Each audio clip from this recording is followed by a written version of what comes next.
Chapter 140. Speaking of the participants in the Karazhan raid, Garona returned to Stormwind City before Lothar. Lang had always been puzzled about this. After Garona came back in a daze, Lang repeatedly asked about the situation, only to find that Garona's memory only lasted until she was knocked unconscious by Sargera's sphere. Lang and Bolvar didn't blame Garona too much. On the battlefield, even the bravest knight might not be able to withstand a fear. If it was before the incident at the Dark Portal, Lang and Bolvar would have regarded Garona as a deserter. But now, countless battles had proven that if one didn't have a particularly strong will or skill, there was no way one could be immune to this thing. Moreover, when Garona returned, Lang had already received news that Lothar was injured but was fine, as well as that Duque was fine. In addition, with the news of Mediva's passing, Lang really didn't have much time to think about Garona since one of his childhood friends was dead and the other was injured. Because of that battle, although Lothar wasn't seriously injured, he injured his leg. Not only did he sprain his ankle, but in fact during the big explosion caused by Mediv, the protective shield used by Mediv wasn't complete, and there were still several pieces of gravel that pierced into Lothar's injured leg. In the end, even though Lothar was burning with anxiety, no one dared to let Lothar ride the bumpy griffin. In addition, with Lang's strict orders, Lothar could only bitterly return in a carriage. Coupled with the changes in the battle situation, the front line in the Elven Forest was constantly moving towards Stormwind City. Lothar and his party had to go from east to west, almost crossing the entire Twilight Forest before turning north to return to Stormwind City. The poor vision in the Twilight Forest also greatly delayed the return of Lothar and his party. By the time Lothar rushed back to Stormwind City without much rest, they were already a full month later than Garona. Seeing Garona standing beside Lang, Lothar suddenly remembered what Duque said. As a half-orc, Garona did not have the right to enter the core of power in Stormwind. In Lothar's previous message, Lothar vaguely reminded Lang to be wary of Garona.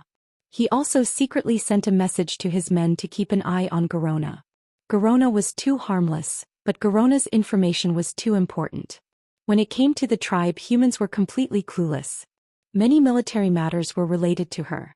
Lang had also tried isolating Garona and sending someone to ask her if anything happened. Garona wasn't annoyed and answered every question. The problem was that the military situation was urgent. For example, the battle prowess of the various orc clans could be said to be uneven. For example, the Blackstone and Warsong clans were definitely ferocious. Not only were their individual soldiers strong, but they also had a large number of people.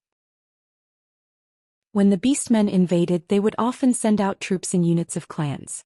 The second-tier clans were much worse off, such as the Thunder King clan. The unknown third-tier clans were even worse. They were behind in all aspects in terms of numbers, equipment and basic battle prowess.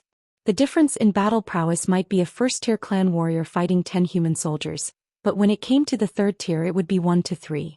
However, not only were the orc military flags ugly, they were all F***king handmade. With one slip of the hand, the flag of the same clan could be turned into several totems. In addition, the art lessons of the scouts were taught by the physical education teacher. With mistakes piled on top of mistakes, it was naturally easy for things to go wrong when they arrived at the command post in the rear. Lang and the senior generals had been screwed over more than once by such trivial matters. The most serious time was when they almost filled in an elite army that had been formed before the war. It was different with Garona. No matter what kind of scribbles it was, she could recognize which clan it was at a glance. She could tell the characteristics of the clan, the number of people and the battle prowess in one go. In the eyes of many officers, Garona was simply a treasure house given by the heavens to Stormwind. Even if they fought and retreated and lost every battle, at least their losses were reduced. In Duque's suggestion left behind by Makarov, there was another time when it was summer, when the weather was dry, and they sent a suicide squad on horseback to burn down the East Cove lumberyard. This fire was awesome. They burned down 3,000 elites of the Blackrock clan, and the price that Stormwind City paid was only 5 suicide soldiers. As time passed, Garona had unknowingly become an important minister of the kingdom, and she would definitely participate in every military conference. Especially when the Horde conquered Goldflash Town, the gateway to Stormwind City, and was about to reach Stormwind City, the military conferences were held more frequently. This time the military conference looked no different from any other military conference in the past. The only difference was that Prince William, accompanied by the Queen, listened quietly at the side. Originally, Lang was against William's participation in the military conference. However, the Queen's words made Lang change his mind. William is already 10 years old. In my opinion, this war with the orcs will continue for a long time. In 5 or 10 years' time, can you guarantee that you will still be able to command the army like you do now? Can you guarantee that the next king of the people of Stormwind will be a good king who knows how to use troops? Lang fell silent. Mortals would eventually grow old. Faith would be passed down from generation to generation. If this was an era of peace, Lang probably wouldn't let children be exposed to such things at such an early age. However, this was an era of war, and even Lang himself didn't know when he would have to personally go to the battlefield. Swords had no eyes, and no one could guarantee that they would come back alive every time they went to the battlefield. Once he died, Stormwind would need a new king. All right, you've convinced me. On this day, Prince William was very excited. Even though he was well educated and sat quietly in his seat, his eyes would sweep over Lothar from time to time. William especially admired Lothar, not only because Lothar had taught him swordsmanship, but also because of Lothar's various legendary stories. His burning gaze made Lothar feel uncomfortable several times during the military conference. He was also curious about Garona. His father and mother often came into contact with this amazing female half-orc, and often mentioned her good qualities. However, for safety reasons, he didn't have many opportunities to interact with Garona. The military conference was a little boring to William. A group of generals were arguing over something and everyone insisted on their own opinions. Then Anduin and Bolvar would express their opinions, and finally, Lang would summarize everyone's opinions and make the final decision. At this moment, Garona suddenly looked like she had a headache. She suddenly covered her head with one hand and pressed the other on the military sand table. "What's wrong?" Lang asked with concern. In the next moment, a cold glint flashed in the eyes of everyone at the military conference table. Because of Lothar's insistence, there were always 2 fully armed royal guards by Lang's side at all times. When the cold glint flashed, the guard who was sandwiched between Lang and Garona reacted quickly. He had been staring at Garona intentionally or unintentionally, so his reaction was the fastest. Chapter 141. He had 2 swords, one was a standard long sword and the other was a short sword for close combat. At this moment he pulled out the short sword. If he had a third of a second he could have unsheathed the sword and stood in front of the king. However, it was too fast. Garona's figure turned into a flash of green light. The cold light flashed. It was just a horizontal slash, but he couldn't dodge it. Even his movements and thoughts couldn't keep up.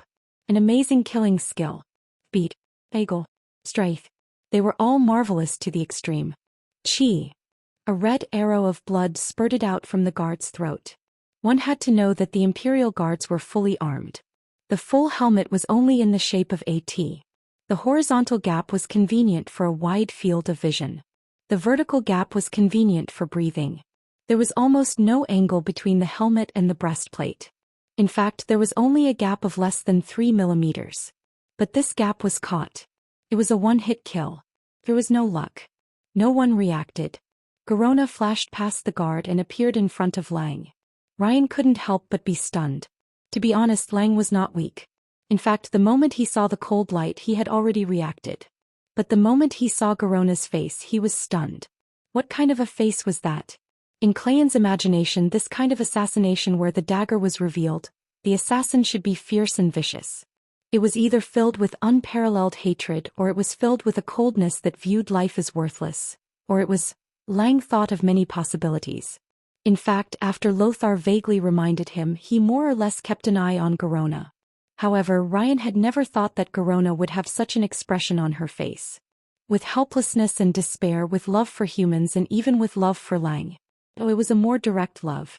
It was under this expression that Garona's body quickly waved the dagger and stabbed at Lang. Lang was stunned. He was not only a wise king, he was also a kind king. Just like Lothar, Lang had also taken the oath of a knight. He really could not bear to draw his sword on a woman who did not want to hurt him, even if she was a half-orc. In a flash, Lang's eyes revealed such a look. "Why do you want to kill me? Did I do something wrong?" Garona responded with a helpless, unwilling and despairing look. "No. I don't want to kill you. But I lost control of my body." "What?" After Lang understood Garona's gaze, he realized that he should draw his sword. Because it was a military conference in the heart of the kingdom in the storm fort. He wasn't wearing any armor. His sword was the only thing he could depend on. The speed at which Lang drew his sword was not slow. However, in this moment of hesitation he was still half a step too slow. Time seemed to have frozen because of this terrifying and complicated assassination. William looked at his father, who was about to be stabbed to death, in horror. He couldn't understand why that hateful half-orc would use a weapon against his father. Lothar was also half a step too slow. "It takes 100 days to recover from an injury," was a description of his current condition. Even though he had received the best treatment from the priest immediately after leaving Karazhan, his leg was still not completely healed. This was because a large amount of chaotic magical energy had been injected into his leg. Although this energy was not fatal, it would take a certain amount of time for it to dissipate. So Lothar immediately drew his sword, but could not rush over in time. King Lang Rin, the true pillar of Stormwind, was about to lose his life at the hands of his trusted Garona. Seeing that the orcs were about to attack Stormwind City, the people of Stormwind were about to lose their king. Seeing that another wise king was about to fall under a despicable and shameless assassination. Then an unexpected person made a move. Reginald Windsor. As the representative of Viscount Duke Marcus, and as the mouthpiece of the important minister of the kingdom who was temporarily unable to attend, Windsor was allowed to participate in the military conference. In addition, he was once a direct subordinate of Lang, so the king allowed Windsor to carry a weapon into the conference. Interestingly, almost everyone knew the name of the one-handed sword that Windsor had obtained from Duque. King's Protector. On this day, at this minute, at this second, the King's Protector showed its glory. Assist. A special skill that allows a slow-witted class like the warrior to feel a little more graceful. The warrior here wasn't an ordinary warrior but a warrior of the profession. Using a special power called Rage, warriors could perform many special skills that ordinary people could not.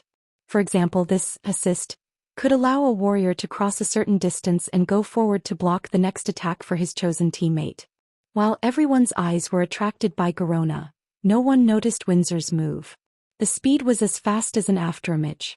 The moment Windsor appeared, he used his scimitar-like Scarlet, King's Protector, and blocked Garona's killing dagger with a horizontal stance. What was interesting was that both the perpetrator and the victim showed a relieved expression at the same time. "Thank the heavens," Ryan and Garona said with the same expression on their faces. But in the next moment, Garona's expression turned into one of shock. Her figure disappeared from the spot again. Shadow Step, a special rogue technique that allowed the rogue to appear behind the victim in an instant. Seeing that Garona's first attack had failed, she attacked again. This time not only did Lang pull out his sword and turn around, but Lothar and the royal guard on Lang's right also arrived. The royal guard abruptly dodged to the side, almost using his own flesh and blood to forcefully squeeze himself between the half-turning Clayan and the dagger. Garona's epic tear dagger easily cut through the muscles on the royal guard's arm. At that moment Lothar arrived. With the same simple slash, Lothar's king's sword turned into a dazzling arc of light and slashed at Garona's arm. Arg! Unexpectedly, Lothar did not even hit Garona. Instead, Garona let out a blood-curdling scream. A black aura visible to the naked eye emerged from Garona's back, and one could vaguely see that it was a demonic ghost roaring. The strange cries of the evil demons seemed to contain some kind of terrifying power that shook the minds of those who heard them. The chilling evil aura had become accustomed to the entire council chamber like a storm. The demonic energy of this demon was so powerful that even Lothar's king's sword was slightly suppressed. A dazzling flash exploded under Garona's feet. That was flash powder. A must-have item for rogues to use invisibility. Garona disappeared, but before she disappeared she threw out a total of 7 daggers. This time there was nothing he could do.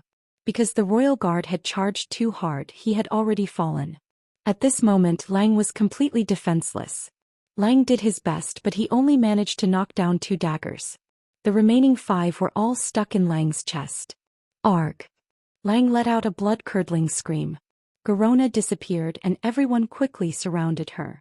Just when everyone was panicking, they found that Lang, who should have been mortally wounded, was not bleeding at all. The next second, Lang sat up straight. Chapter 142. A moment ago, everyone was pale with fright. The next second, everyone's faces were filled with infinite surprise. Your Majesty, are you all right? Father. The young William almost cried. I'm fine. Not to mention the others, even Lang was still in a state of shock. Everyone's curiosity was about to explode. After all, Lang was not wearing armor. He was only wearing an incomparably gorgeous short shirt with gold edges and a white background as well as an inner shirt. The queen, who ran over in a hurry, knelt down and gently tore open Lang's outer shirt, revealing the secret inside. This is... Pairs of eyes widened as they stared at the inner shirt that actually resisted the dagger throw of a super-strong assassin. It was pure white like snow and exuded a faint cool aura. Noxus extended his hands, carefully put on thick gloves and took off the daggers. He had to be careful because thieves were a profession that liked to use poison. Frostweb spider silk. Noxus was knowledgeable and recognized the material of the inner shirt. This was given to me by Duque. He said it was Kevlar. Lang was still in a state of shock and his mouth trembled. I just think it's cool to wear. Kevlar. Windsor came up and corrected him. It was specially developed by Sir Marcus. It was woven with several magical materials such as frostweb spider silk in a special way. Its defensive power is even greater than that of chainmail. There was an uproar among the nobles. So powerful. They all saw Lang's inner shirt. It was very light and very comfortable. They didn't expect it to have such powerful defensive power. After all, nobles could still protect themselves on the battlefield.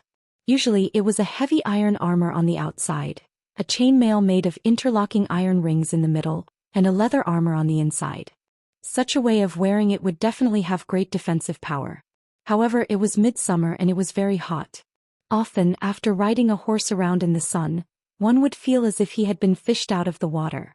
Even if one wore the simplest leather armor, it would still be extremely hot. Now Duque had actually invented such a light and high defensive shirt. This was really... No, even if I have to extort more money from that vampire, I have to get one back.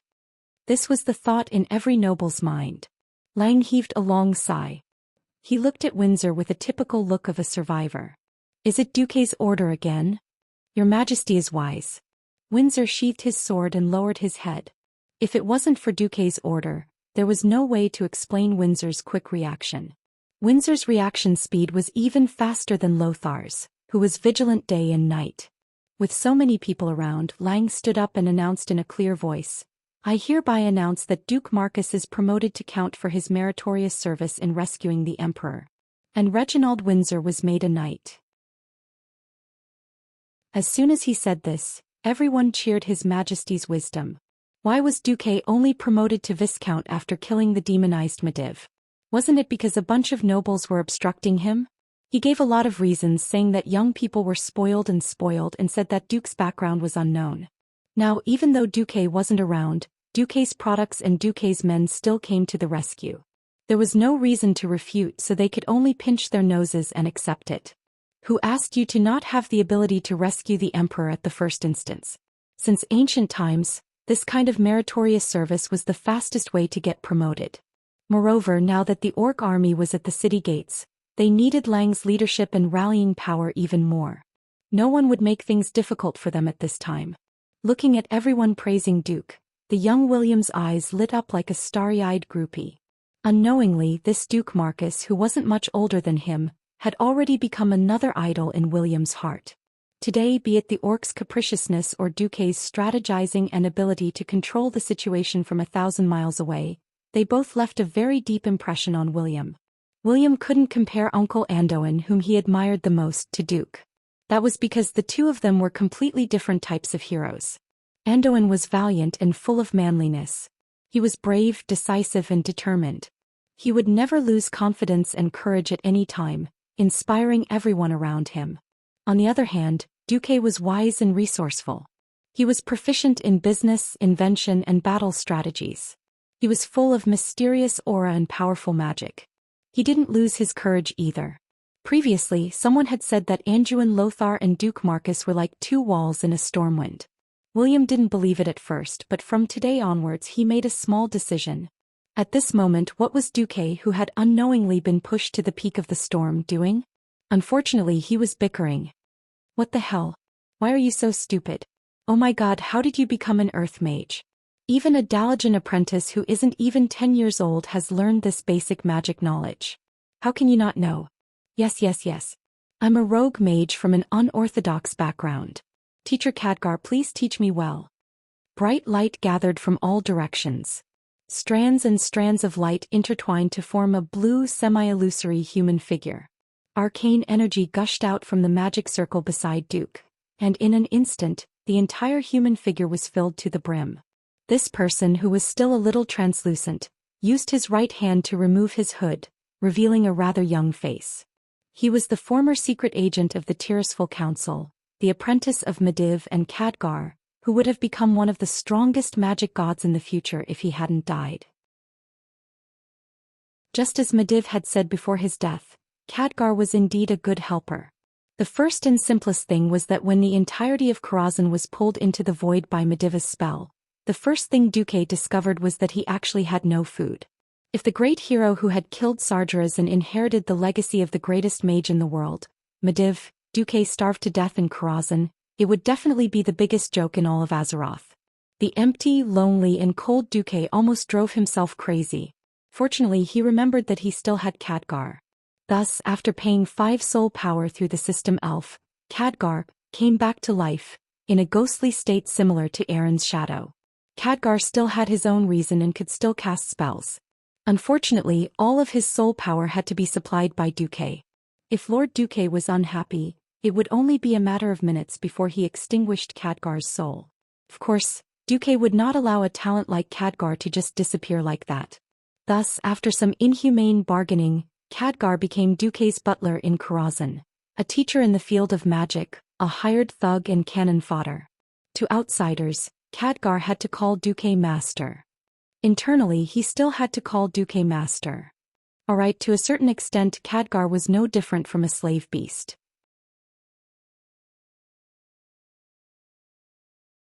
Chapter 143. How strong was Khadgar? It was hard to tell now, but in the future history, Khadgar was the hooligan who could instantly teleport hundreds of people, easily blow up bridges and dams, and was a master of ice, fire, and magic. He was the king of hooligans, the king of hooligans. Perhaps it was because he was too strong that countless of his teammates died. Actually, it should be said that Khadgar's enemies were very strong, but Khadgar was even stronger. However, his teammates were not strong, so Khadgar survived while most of his teammates died. So what was Khadgar doing now? Well, he was baking bread for Duque. There was nothing he could do about it. Because Windsor had led his troops to attack the lower 2 levels of Karazhan, Hunter Atumen and Butler Moros had turned the world upside down. In the end, most of the food reserves had been destroyed in this battle. There was not much food in Karazhan to begin with, and now there was even less. The only good thing was that Khadgar had been here for a long time and had struggled to survive for a long time. It was not wrong to say that he had struggled to survive. Karazhan was too big. The library alone had more than 28 million magic books, and that was not all. After taking over Karazhan, Duque found out that other than magic books, there were also more than 3 million books of various types. The library was the size of a football field and there were as many as 3 digits. This was a very bad joke. Khadgar had once tried to eat, but because Butler Moros's servants could not find him, Khadgar had almost starved to death in the library. People were forced to do so. Khadgar had also been forced to learn the strange skill of hiding wheat, cutlery, or baked bread everywhere. As a library, and with the special spatial structure of Karazhan, every room was ventilated and dry. Khadgar had actually gone around a few times and found food that was not contaminated, enough for Duque to eat for a few months. However, there was no salt or oil, which made Duque want to die. How many months have you been eating this? Duque pointed at the things that could be called food. No, I forgot how long I've been eating for. Anyway, I can read and fill my stomach, Khadgar replied. Duque's face fell. As for you, Master Duque, I really don't understand you.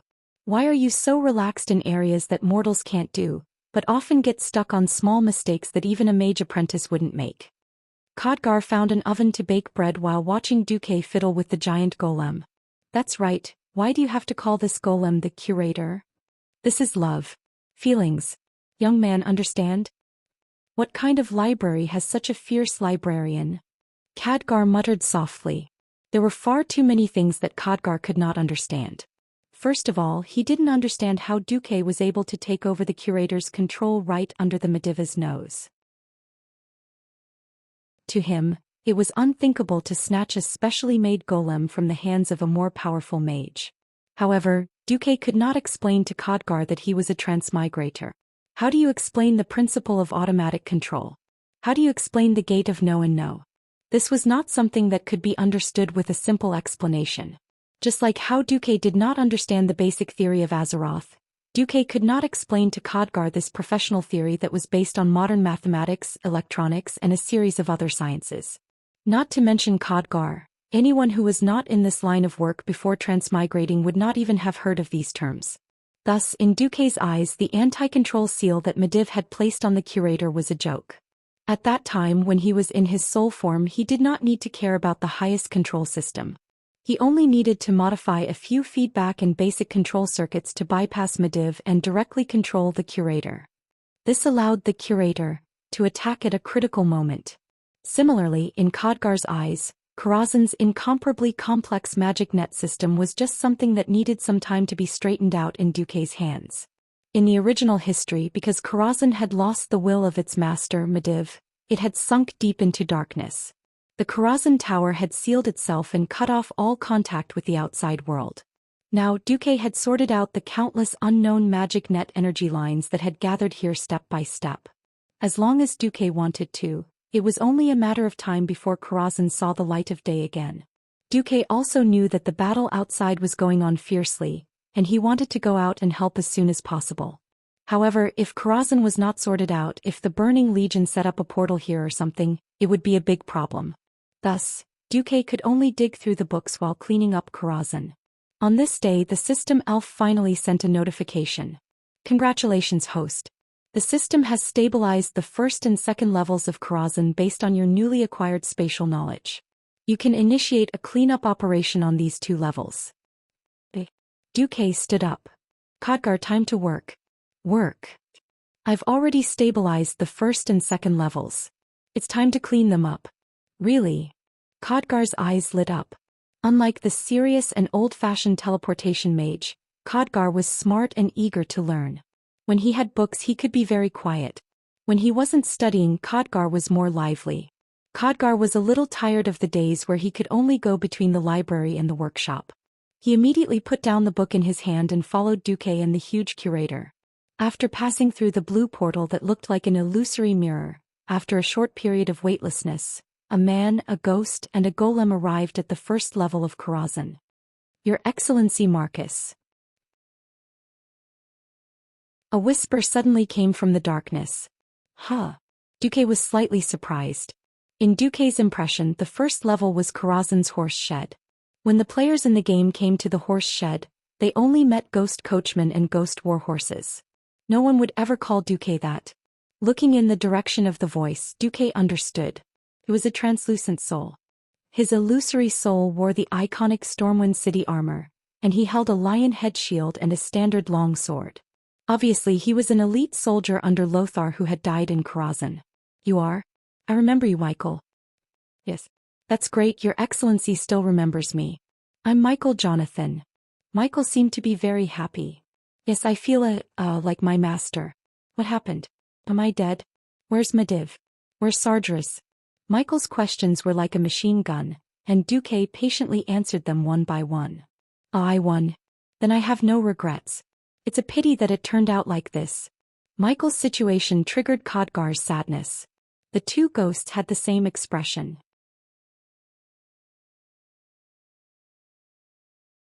Chapter 144. I don't know if a ghost will be reborn as a baby after being decomposed, but if you think it's a pain, I should be able to erase your soul. For some reason, a 3D model of Karazhan appeared in the system prompt. In the first layer, Michael's name was clearly shown. On Michael's note, in addition to unable to leave Karazhan, it also clearly stated that there was an option to erase the soul. For some people, existing in the form of a ghost might be a form of torture. So Duque gave Michael a choice. Michael looked at Khadgar, who was also a ghost next to Duque. What about you? I've seen you before, Mage Khadgar. Why did you choose to continue to exist in this world? Khadgar was stunned for a moment before replying, I don't think I've lived long enough. There are too many new things in this world that I haven't seen yet. As long as I'm allowed to browse through the books of Karazhan, there's nothing wrong with being Master Duque's servant. Duque secretly complained, no wonder you're willing to listen to me. Turns out that the books are your master.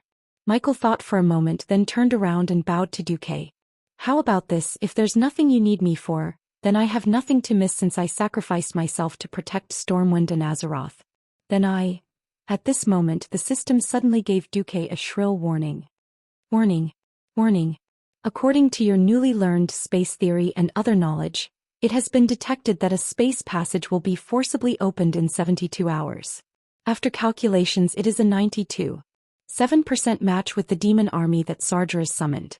According to the energy level of the spatial passage, it is estimated that there will be more than 100 low-level demons and no more than 5 mid-level demons attacking.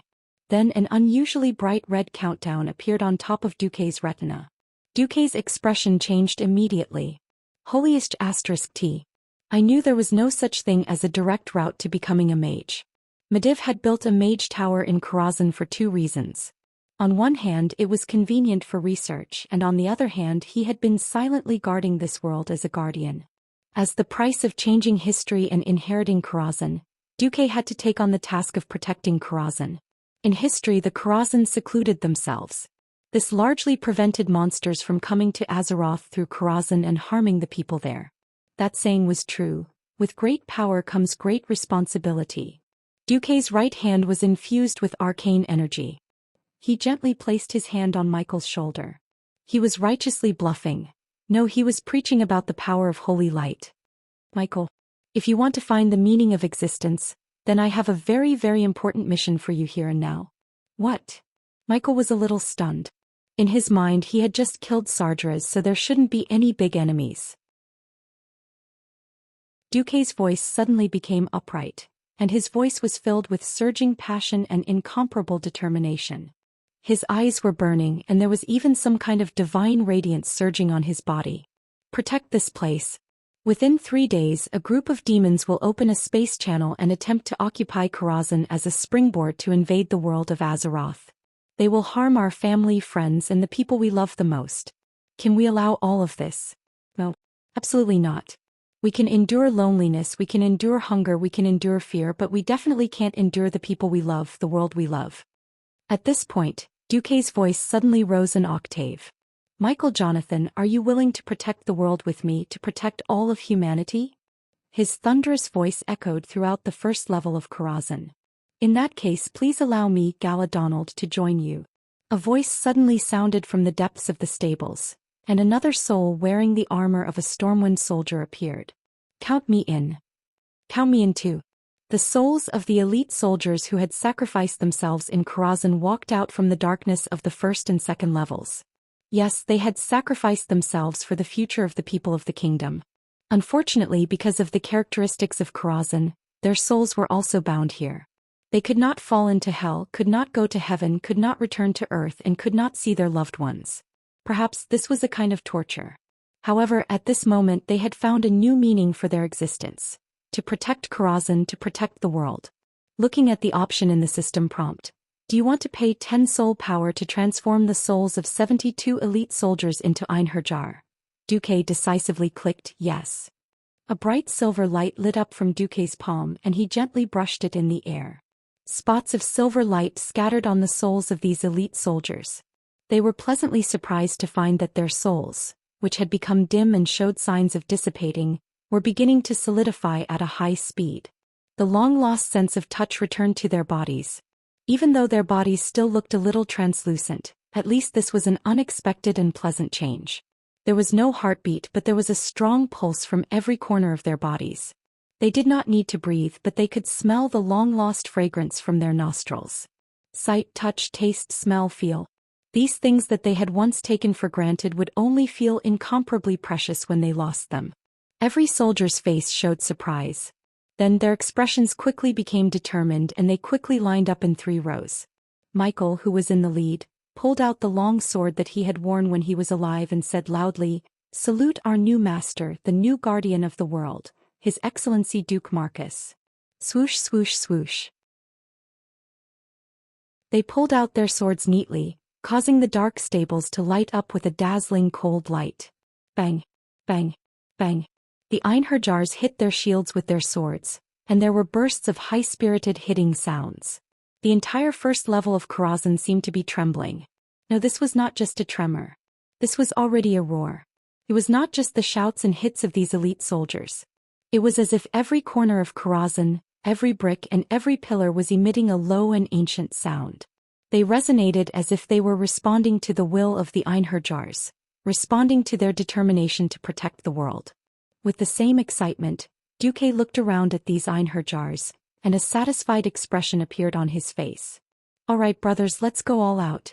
Let's tell those damned demons that this is Azeroth's territory, not their playground."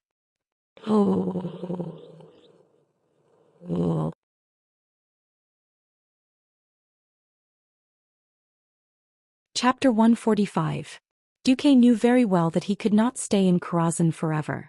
Outside, Stormwind City was being besieged, and the green tide of orcs was wreaking havoc on the entire continent. No matter how he looked at it, he had to hurry back as soon as possible. The task of defense could only be left to helpers like Khadgar and Michael. Although the Einherjars might be of a higher level than the original elite soldiers of Stormwind City, dealing with demons was like dealing with orcs. There was no point in simply relying on numbers. As long as it was not someone like Noxus who had entered the realm of heroes, no matter how experienced an elite soldier was, they would not be able to win against a demon. Duque suddenly recalled a game he had played before. Coupled with its mechanical traps encyclopedia that he had found in the Mediv library, Duque had an idea. 108 magicians' hands immediately appeared. They flew around the first and second floors of Karazhan. They creaked as they unloaded the wood that Duque needed, and even uprooted some of the pillars in the stable. Duque injected arcane energy into the ground, freeing the huge stone bricks from the shackles of gravity, and they flew into the air along with the soil. Khadgar was dumbfounded. He looked at Duque, who had a lot of magic theories that he did not understand before, as if he were building a building block. Like building blocks, Duque completely changed the structure of the first and second floors of Karazhan. Damn it, even if Karazhan is in the middle of a space-time crack. But if you mess around like this, Karazhan will still collapse. Khadgar could not help but exclaim. "What? Do you know anything about architecture?" Huh. Khadgar was a mage, not an old foreman of the Mason Brotherhood. When Duque said this, he was immediately stunned. Of course, as long as I don't touch the supporting pillars and load-bearing walls, even if I hollow out the first and second floors, there will be no problem. Also, I have calculated the gravity here, and it is only about 80% of the gravity outside. I can make it even sharper. Although Khadgar did not understand what Duque was saying, he did not understand. Just like that, Duque spent about a day turning the first and second floors of the Karazhan into a huge death labyrinth. Spike traps, tar traps, arrow walls, spring traps, blade walls, together with some gaps that led straight to the void turbulence. Duque ran into a propulsion trap that could knock away a huge body larger than a ton. Everything was ready except for the demons. 2 days later, at the main entrance of Karazhan, the chaotic void of red and black separated. A thick green light that was not too dazzling, like the light of moldy pea soup in a dark cuisine, illuminated the main entrance of Karazhan. In Duque's perception, it was an evil aura that pierced through the chaotic void. The unknown world connected directly to Karazhan. A huge crack was forcefully torn open in space, and some kind of magic was rapidly reinforcing the crack. A terrifying aura, so evil that it was almost tangible, gushed out from the portal. Duque, who was sitting at the end of the second floor, could also quickly smell the unpleasant aura. Beside Duque, Khadgar's expression changed slightly. After seeing Duque nod, he walked in front of a crystal ball that was flashing with arcane light and pressed his hand on the crystal ball. It was a soul crystal ball that could connect to the spirit seas of all the Einherjars on the first and second floors. "The guest has arrived." I repeat, the guest has arrived. As soon as he finished his sentence, a huge red gauntlet appeared at the entrance of the portal. The next second, a humanoid demon over 5 meters tall with crimson dragon wings stepped out of the portal. His entire body had explosive red muscles and he wore heavy armor. His head was a bit like a rough orc's, but there were huge horns on his head that orcs did not have. He had a pair of powerful legs like those of a goat. Not only were they folded back, but they also had huge hooves. The blazing flames that wrapped around his body contrasted with his huge body, making this apocalypse guard look extremely ferocious and terrifying. Kill all those who resist here. Master Sargeras will not fall in a place like this. Search for him. Even if this place is completely destroyed, we must find the passage to Master's location. This huge demon was roaring at his subordinates in the Eridar language, which was also commonly known by humans as the demon language. Countless terrifying figures rushed out from his side. There was a demon hound that was completely red and had 4 limbs on the ground. It had 2 long black and white tentacles and 2 huge bull horns. There was also a demon guard that was bare-chested, had indigo skin and had strong chest muscles. Apart from their bare upper bodies, the demon guard's arms and waist were covered in heavy armor that was mainly red with white edges. Long crimson horns grew out from his head and back. There was also a void demon that was covered in armor. Its true form was actually an inverted triangular dark blue energy body. They swarmed forward in a chaotic manner and rushed into the long passage at the main gate of Karazhan. Suddenly, the fastest hellhound seemed to have stepped on something. The sound of metal rubbing could be heard in the darkness. In the next second, dozens of sharp spikes shot out from the floor. As if they wanted to skewer the hellhound, they pierced the abdomen of the hellhound. As the scouts of the demon army, the hellhound had agility that Duque did not know about. The moment the spikes were about to touch its abdomen, the hellhound suddenly arched its back and bounced into the air like a spring. Unfortunately, without any warning, a 2 meter by 2 meter square suddenly fell from the ceiling. Before the hellhound could do anything else, it was abruptly knocked back to the ground. The sharp metal spikes ended the hellhound's life. Accompanied by a series of clattering sounds, the spikes were retracted back into the ground. The ceiling that had fallen a certain distance was also pulled back up by the stirring gears, quietly waiting for the next victim. Of course, there was more than one hellhound that was hit. The demons charged forward.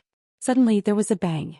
A huge demon that could easily kill 20 elite human warriors was suddenly sent flying by a metal brick from the ground. The unlucky guy was caught off guard. Like a cannonball that had been stuffed into the barrel of a cannon, he was ejected with a loud bang.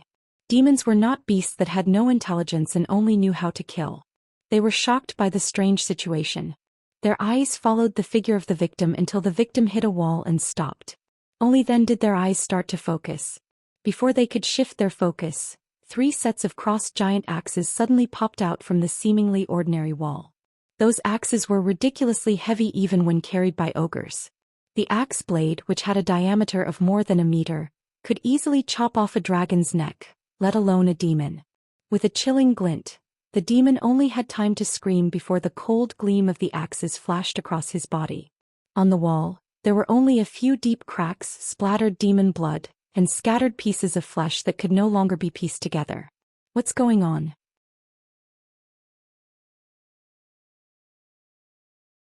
Chapter 146. The invasion of the demons was over. None of the 185 demons were spared. They were all killed on the first floor. None of the Einherjars were lost. Duque was very satisfied with the result. But Duque was more satisfied with the connection between the things in Karazhan's mage tower and himself. Through the system control he could almost grasp all the details of the first and second floors. As long as he was willing, he could see every space inside as if his soul had left his body. What a wonderful feeling. If only I could control magic so meticulously and control the whole situation so powerfully, and control the power of every group of elements, Duque said to himself. Control every group of elemental power. Wait. Control every group of elements? When he thought of this, Duque suddenly had a feeling of enlightenment. Just do it. He slowly poured the arcane energy into his eyes at a pace that his eyes could adapt to. When he closed his eyes and opened them again, Duque suddenly found that he saw a new world. Unlike the various basic substances that made up the world, it was a pure elemental world. As far as he could see, the thick walls around him had turned into groups of solid yellow earth elements. They were almost motionless, in a state that was close to solidifying. In the more empty places there should be air flowing, but the situation was completely different. Duque sensed the wind elements. The light and ethereal wind elements were floating in the air with some water elements, almost without any pattern. They just followed the space set by the earth elements and flowed along the long and narrow corridor. With a flash of inspiration, Duque stretched out his hand, and a ball of flame was instantly born in his palm. In this elemental world, Duque could clearly see that countless small lights quickly gathered in his hand from all directions. The yellow light spots became bigger and brighter and finally gathered into a ball. It was clearly just a small ball of flame, but Duque felt very accomplished. Because just looking at the ball of fire elements, it gave Duque the feeling of creating a new star. From the light of a grain of rice, it gathered a light that was tens of thousands of times brighter than before. In the end, it became a dazzling light that even the naked eye did not dare to look at directly. Gently closing his palm, Duque reached out to the earth elementals around him. Beep. It was a strange sound. However, Duque discovered that he had gained control over the earth element. As his fingers pinched, rubbed, the earth element in his palm changed accordingly. It was like a piece of clay that allowed Duque to knead and flatten it. Next to Duque, Khadgar watched in shock as Duque stirred the stone wall as if he was stirring a ball of dough.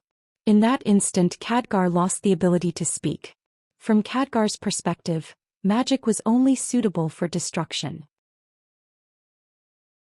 How could it accomplish such a thing? Duque ignored Khadgar. He was still immersed in this rare experience.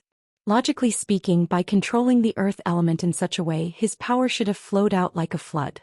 In fact, when he truly grasped the earth elemental, Duque even discovered that it was the energy extracted from the earth elemental that helped him further transform the earth elemental. Not only the earth element but the fire and water elements were also doing the same. Duque easily extracted the heat from the water element, and a large ice prism appeared in the air above Duque's head.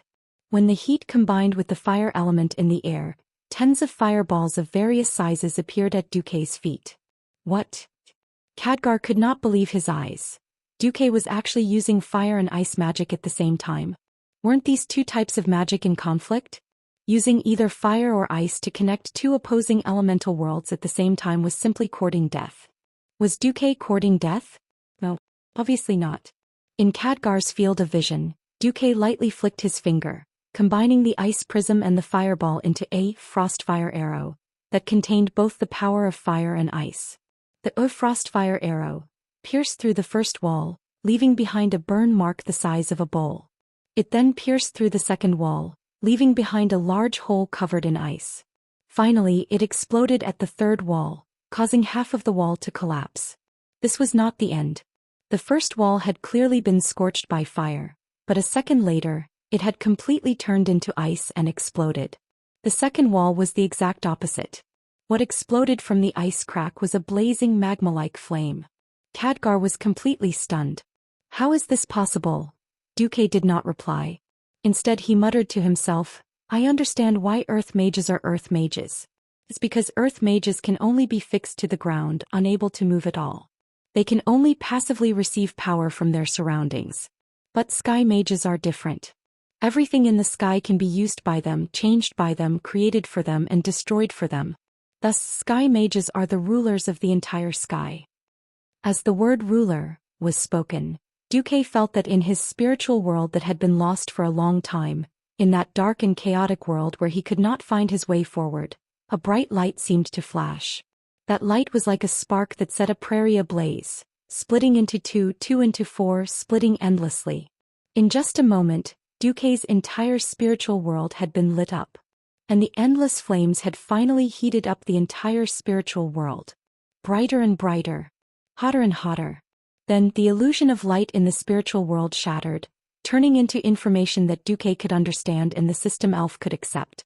Countless green lights and characters appeared on Duque's retina, finally turning into a line of extremely eye-catching green characters.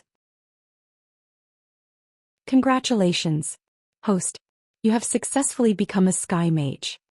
Duque suddenly realized that this was the legacy that Medivh had left for him. If he did not accept Karazhan, he would not have started to modify space. If he did not modify space, he would not have had a deep understanding of space. Without this understanding, he would not have been able to advance. This was not something that any book could teach him. Only by personally experiencing it would one be able to master the power to dominate the elements of heaven and earth, amidst the countless changes of the elements of heaven and earth. Phew! Duque let out a long breath. At this moment, a line of red words suddenly popped up. Your servant Reginald Windsor is in a state of near death.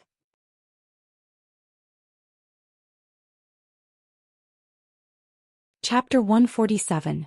Was Stormwind going to be destroyed? This was what every citizen of Stormwind had been discussing in private for the past few months. The orcs were too terrifying. Every survivor of the orcs was telling their fears to others. If it wasn't for King Lang, clad in dazzling golden armor, patrolling the walls of Stormwind 3 times a day, perhaps this unease would have spread endlessly. Lang Rin, Anduin Lothar and Bolvar for Dragon. The 3 of them had become the backbone of the people's hearts at some point. Looking at the walls that were getting thicker and taller, looking at the huge archer towers and catapults that were growing a story higher every day, the people's hearts were finally a little comforted. Standing on the outer wall of Stormwind and looking at the dense forest in the distance for a while, Lang retracted his gaze. The original outer wall of Stormwind had been modified beyond recognition. After the outer wall was almost doubled in thickness with that magical cement, the height of the wall had also increased by half. Not only that, there were 2 more walls outside the outer wall and 2 huge hunting spaces between the walls. According to the blueprint, this was called Barbican. The 3 walls were connected by a relatively narrow passageway. At the crucial point there was only a large iron plate. Next to the iron plate was a bolt, which was attached to a small passageway. As long as a soldier pulled out the bolt or someone on the wall pulled out the iron chain connecting the bolt, the iron plate would fall. Not only that, but the newly built walls were also different from the traditional ones. From the outside there were many enigmatic diamond-shaped structures. Whether it was Lothar or Bolvar, all the officers who had been to the front lines had said that this structure was very good. It could effectively defend against the crude but powerful catapults of the orcs. Behind the 3 outer walls was a huge hexagonal archer tower that rose from the ground. The pointed side of the archer tower pointed outwards, and the higher the tower, the narrower it became. If it wasn't for the invention of a technique called reverse mold, this would have been an inconceivable thing. Other than the archer tower, there were even larger turrets that could hold several ballistae or a large catapult. Just the sight of so many war machines was enough to make one's hair stand on end. And all of this was done after the beastmen invaded the elven forest. Edwin, are these all Duque's blueprints? Lang was very satisfied, but he still had some doubts as he asked the young man beside him. Edwin Van Cleef, 28, senior foreman of the Brotherhood of Masons. However, he was now employed by Duque to serve the king as a project supervisor sent by Duque. Yes, your majesty. Right now, Van Cleef was far from the evil leader of the faction of evil who was slandered by a despicable black dragon, persecuted by the nobles of Stormwind City, and rose up in revolt to form the Defias Brotherhood, to occupy the Moon Creek town in the western wilderness, turning the mines there into death mines, attacking any Stormwind citizens and resisting the regime of Stormwind City. Edwin Van Cleef was at his most hot-blooded and righteous age. He was flattered when Makarov came to him with Duque's orders. Makarov was Sea King Duque's butler. Duke Marcus, the kingdom's brightest star, a rapidly rising business magnate, a rising star in the world of magic, and the master of a new faction in Stormwind. And he was just a craftsman who was looked down upon by the upper class. He did not expect that Duque's representative, Makarov, would come to him personally. When Makarov explained the purpose of his visit, saying that Duque wished to take him in as a direct follower, he did not hesitate to accept Duque's invitation. Even though he never had the chance to meet his master, what happened afterwards further strengthened Edwin's loyalty. Duque wanted him to build a large number of fortresses for the kingdom to slow down the advance of the orc army. He also wanted to modify Stormwind City's defense system. The pay was ample. Duque paid for all the wages in advance. Gold coins, high-quality white bread or delicious fish. When these choices were placed in front of Van Cleef, he almost cried on the spot. Due to the influx of refugees in Stormwind, the supply of daily necessities had become difficult, and these 3 items were urgently needed by the impoverished Mason Brotherhood. Coupled with the national crisis, the craftsmen burst forth with 200% enthusiasm, almost forgetting themselves as they worked. Countless people fainted on the construction site, but not a single one of them complained. Duque also fulfilled his promise, sending out ships to send off the families of the craftsmen. Generally speaking, the earliest batch to leave was a treatment that only the nobles could enjoy. After sending off his beloved daughter, Vanessa, Edwin became even more loyal to Duque. King Lang did not know about these small matters, but he was pleased to see Edwin's fanatical loyalty. He patted Edwin's shoulder. "You did well. The outer wall is done, go work on the inner wall. The orcs are coming soon, and the next step is the warrior's domain." "Yes, your majesty." Not long after, a gust of wind with a fishy stench suddenly surged out of the forest. The turbulent air swirled, carrying sand and weeds into the air. They gathered together to form a huge gust of wind. The gust passed through the flat forest and rushed towards the outer wall of Stormwind, blowing up leaves and sand so hard that the warriors could not even lift their heads. At this moment, everyone could not help but shield their eyes with their hands. They let their hair sway in the gap between their helmets and heads, and were shocked to see the green that appeared in the forest with the gust of wind. The surging green brought with it the sound of thunderous footsteps. Countless different kinds of green filled the entire forest. It was like an army of ants that covered the mountains and plains. They converged into a river, and the river then turned into an ocean, pouring out of the forest. The thick green tide rolled endlessly, and the orcs squeezed out of every crevice in the forest like a frenzied tide. Every nook and cranny of the forest began to surge, and an ominous green color was reflected in the eyes of every soldier. What followed was the sound of war drums and bugles that sounded like rolling thunder. For the sake of battle, all the trees within a kilometer of the city wall had been cut down. But the green tide of orcs had squeezed a full 800 meters of open space in their field of vision. In front of them was a tall green-skinned orc, carrying 2 huge beast skeletons on his shoulders. He was riding on a warg, which was the largest among all the other wargs. This warg was even more majestic than the largest bull humans had ever seen. The warg raised half of its body and howled at the sky, its pure black mane spreading in the wind. Looked fierce and awe-inspiring. A woo.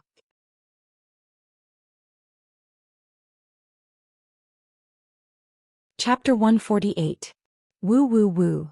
For thousands of years the wolves had been communicating with each other by howling.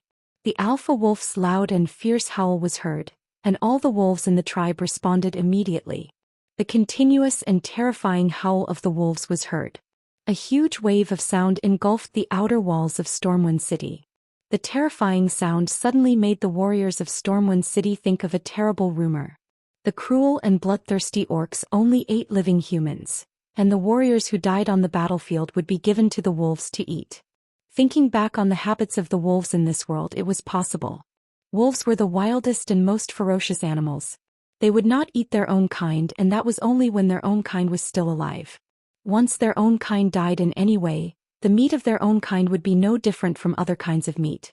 The thought of their bodies being torn apart and eaten by these huge monsters made the hands of many new soldiers who had never faced orcs tremble, and their teeth chattered. Lang and Andoin, who were sitting on the highest level of the inner city wall, frowned when they saw this scene. At this moment, a messenger trotted over. Sir Windsor requested to fire the ballista. He said that there is a special ballista that can teach that beast a lesson. As the supreme commander of the front line, even if Lang was present, Lothar was the one who gave the orders most of the time. Seeing the signal, Windsor personally operated the ballista on the ballista that was almost 30 meters above the ground. He glanced at the flag that was stuck on the ballista that was fluttering in the wind and muttered, "The wind is from the east to the west. Wind force. Level 3. Then Windsor straightened his arm and raised his thumb to roughly estimate the distance. 250 yards. Finally, he adjusted the capstan to the scale that he had no idea what it was a few months ago. It was clearly marked on the scale that, according to the height, the distance had to be adjusted according to the distance when the capstan was full. Good. Fire. Thump. the loud sound of a bowstring was heard. At first no one paid attention to the ballista. In this crude era all kinds of heavy weapons had to be tested. Regardless of whether it was the ballista, catapults or cannons, they would generally fire in a certain direction and then slowly adjust. Whoever could hit the target within 3 rounds of shooting would be crowned as a godly archer. The first shot should have been the cannon. However, he could not find a qualified cannoneer in all of Stormwind. Even the 4 8-pounder cannons that Stormwind City currently had were bought from the dwarves' Iron Furnace Castle in a hurry after they lost the Battle of Red Ridge Mountain. The impromptu gunner training was simply not up to par. It couldn't be helped. In this era, apart from the nobles and a few lucky people, most people were illiterate. It was impressive to find a few smart people who knew how to fire a cannon. Hence, when Windsor volunteered to be the first one, Lang, Andoin, and Bolvar did not have much hope. Who knew that a miracle would happen? A long black rainbow streaked across the sky above Stormwind City, blinding the eyes of the orcs. From the sky, this black line seemed to be shooting straight towards the Great Chief's black hand. They watched as the black dot in the distance rapidly expanded in their field of vision. Not only the orc guards around the Great Chief, but even Black Hand himself also felt that something was wrong. Faster thief. How could a human ballista shoot so far? It was not that the orcs had never seen a human ballista. Most human ballista did not have such a long range. Of course, the orcs did not know that this was a specially modified ballista by a transmigrator who studied in a decathlon but was not proficient in any of the mechanical engineering disciplines. Without time to think, Orgrim Doomhammer, who was standing beside the Great Chief, suddenly swelled his muscles. This future Great Chief suddenly leaped forward and smashed the huge ballista in the air with his hammer. Bang! It had to be said that those who entered the realm of heroes were all freaks. A ballista with a speed of at least 50 kilometers per hour, and Orgrim the maniac just took it head-on. He had really hit the target. However, since it was something created by Duque, how could it be so simple? This was a specially made mother-child exploding arrow. Orgrim had indeed knocked away the mother arrow with his hammer, but even more of the smaller steel balls were raining down on the chief and the howling warg beneath him like a rain of shotguns. Clap, clap, clap, clap. The dense rain of bullets directly hit Blackhand and his precious warg leader. Ah! Oh! The Great Chief's scream and the warg leader's sorrowful cry caused the entire wolf pack to freeze. The warg's low intelligence made them unable to understand why their boss would suddenly stop screaming. Seeing the orc leader and his big dog get hit by the ballista, and hearing the entire wolf pack cry out like a rooster that had been strangled by its neck, the morale of the Stormwind warriors who had been a little low rose again. Wah! You can't play anymore, can you? Green beasts. A bunch of stray dogs, who are you trying to scare? The warriors burst out in mocking laughter. King Lang's spirit was lifted. He gave Windsor a thumbs up and then pulled out his sword. The cold light of the king's sword was dazzling in the morning light. Lang's clear and loud voice spread across the 3 city walls. 1,000 years ago, our ancestors brought your ancestors to this valley. For 1,000 years we have lived here. Behind us is our home. This is the home of our descendants. Can we allow these cruel green beasts to occupy our home? No. No. No. Then what are you waiting for? Pull out your swords. Let the bodies of these green beasts fill the elven forest. At this time, Noxus was the first to respond. He pulled out his sword and raised it high. For Stormwind City. For Azeroth. For Stormwind City. For Azeroth. Swords and halberds were like a forest, cold light overflowing. Morale was high. Feeling the explosion of voices from the city walls, the chief's green face almost turned dark green. His heart ached for his old friend who was constantly crying. The steel balls that were shot out just now, he relied on the strength of his body after drinking the devil's blood and his thick skin to withstand it. But his warg had never drunk devil's blood. Wolves were never good at defense. Black Hand watched as his warg leader's eyes were blinded by the steel balls, and the front half of his body was filled with potholes and bloody wounds that were as deep as a finger's length. He knew that his old buddy was done for. He fiercely bared his fangs and Black Hand directly smashed his beloved warg to death with his hammer.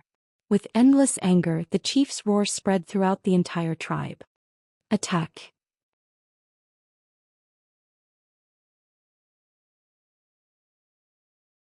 Chapter 149. As the earth rumbled, the green tide split into three. The sharp battle axes shone fiercely under the sun. Looking down from above, it was as if the elven forest had grown a giant trident. Lothar gently raised his left hand and slammed it down quickly and forcefully. Tut tut tut. After a strange sound of a winch loosening, 10 baskets of gravel were hurled from the 10 catapult towers behind Lothar that were higher than the tallest outer city wall. The irregular gravel scattered in the air, emitting a heart-chilling whistling sound. A few seconds later, under the acceleration of gravity, the gravel was like a storm that instantly enveloped the surging green tide. It was not that the orcs had used catapults before, but they had never seen such a way of using them. Usually, the orcs would not even bother to look at the gravel that was the size of a human's fist. But now, under the high speed, the gravel had become a lethal weapon. An unlucky orc who was hit first had his face deformed.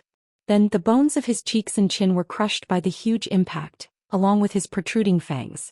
The momentum brought the head and the burly body to a stop, and in an instant, it began to reverse the momentum of the body. The skull instantly turned into countless pieces of flesh and blood in the process.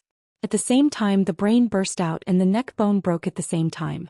After the orc was blasted away, his corpse that was gradually turning cold fell to the ground.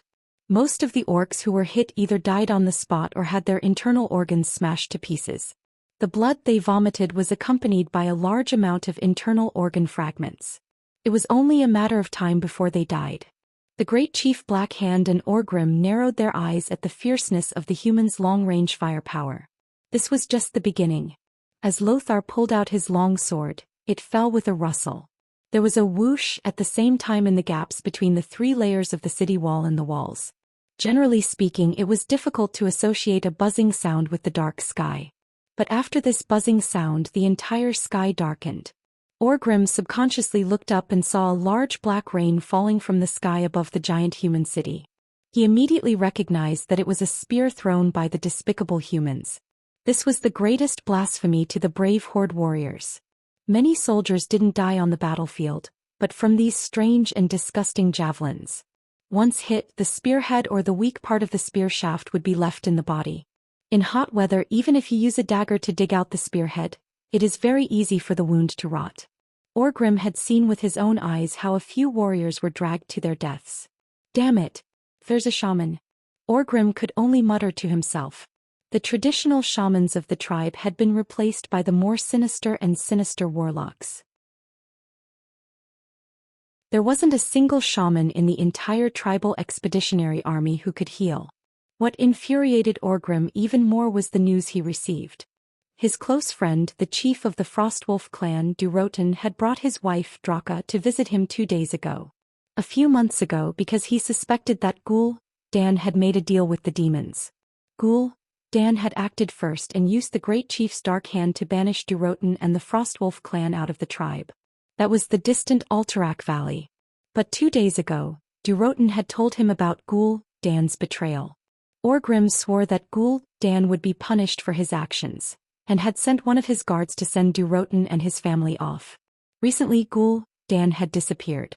From what he could remember, Ghoul Dan had not appeared in public for more than 2 months. Orgrim requested that Black Hand punish Ghoul Dan and the Shadow Council, but was mercilessly rejected. This caused Orgrim's dissatisfaction to rise. All he lacked was a reason to explode. Looking at Black Hand's clumsy command, Orgrim felt like vomiting. The dark and heavy rain of javelins pounced on them, and the charging orcs seemed to have run into an invisible wall. In an instant they were like harvested wheat falling in large swathes. The grass was a mess, and there were corpses of beastmen soldiers nailed to the ground everywhere. Before the battle, Orgrim had strongly urged the soldiers to be equipped with thick shields. After all, sieging a city was different from fighting in the field. But what did Black Hand say? The invincible beastman warriors do not fear the despicable javelins. This was simply using the beastmen soldiers to fill a pit of death that could never be filled. The dark portal had mysteriously closed and Ghoul Dan had disappeared. The Beastman expedition had no more reinforcements. The Horde's warriors were 1 less dead, and Black Hand was still wasting the lives of the warriors like this. Orgrim ground his fangs together. The city has been breached. Suddenly, a shout of joy came from the front. Orgrim instinctively felt that something was wrong. It was too simple. The defense line that the humans had set up for so long had been breached so easily. The heavy losses in the previous town of Stormwind City were still fresh in Orgrim's mind. Black Hand waved his petrified fist triumphantly and roared, "Look! The warriors of the Horde are invincible." Nearly 1,000 beastmen rushed in through the wooden gate, and Orgrim immediately realized that something was wrong. When the large number of beastmen rushed in, a steel fence as thick as a beastman's thigh suddenly fell on the gate. In the next moment, flames shot into the sky. The entire battlefield was suddenly filled with the cries of despair of thousands of beastmen. Yes, that was the barbican used to lure the enemy. It was filled with whale fat. When the large number of beastmen rushed in, the human soldiers put down the strengthened version of the 1,000-pound gate and lit it on fire. The orcs were indeed brave warriors, but in front of the 10-meter-tall steep city wall, and in front of thousands of harpooneers and pikemen who were ready for battle, climbing up the wall was destined to be futile. Countless torches were thrown down, easily turning the entire barbican into a fiery hell. The screams of the beastmen ambushed even made the beastmen outside who were trying to climb the wall with clumsy wooden ladders pause. Haha. Good burning. Even though the burnt smell of roasted meat could be clearly smelled through the mask prepared beforehand, King Lang was still very excited and loudly praised the brilliant plan that Duque had left behind. The terrible losses made the chief's face as dark as the bottom of a pot. Retreat. Black Hand rarely gave the order to retreat. Then for 7 days in a row the Horde launched fierce attacks on Stormwind City again and again. Every day the Horde lost at least 3,000 corpses, but the Horde's best result was just to break through the second wall. On the 8th day the situation took a turn for the better. I found a way to conquer Stormwind City.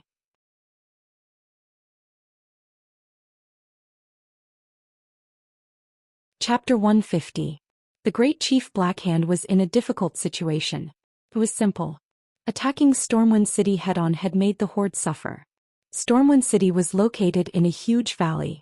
There were only 2 exits from the valley, the port in the west and the land route in the south. The sea had never been the beastman's strength. In order to take down Stormwind City as soon as possible and destroy the human resistance, Black Hand gave up on attacking the western wilderness. From Black Hand's perspective, taking down Stormwind City, which was defended by the weak humans, was a matter of minutes.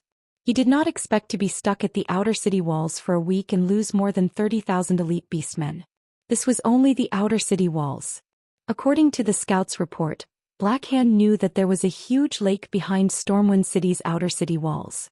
That was the real moat of Stormwind City. Behind that moat was the real Stormwind City walls. That was not all. The scout could see from afar that there was a canal in Stormwind City.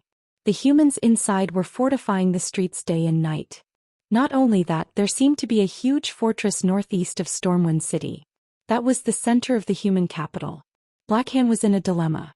The beastmen wanted to conquer the entire world.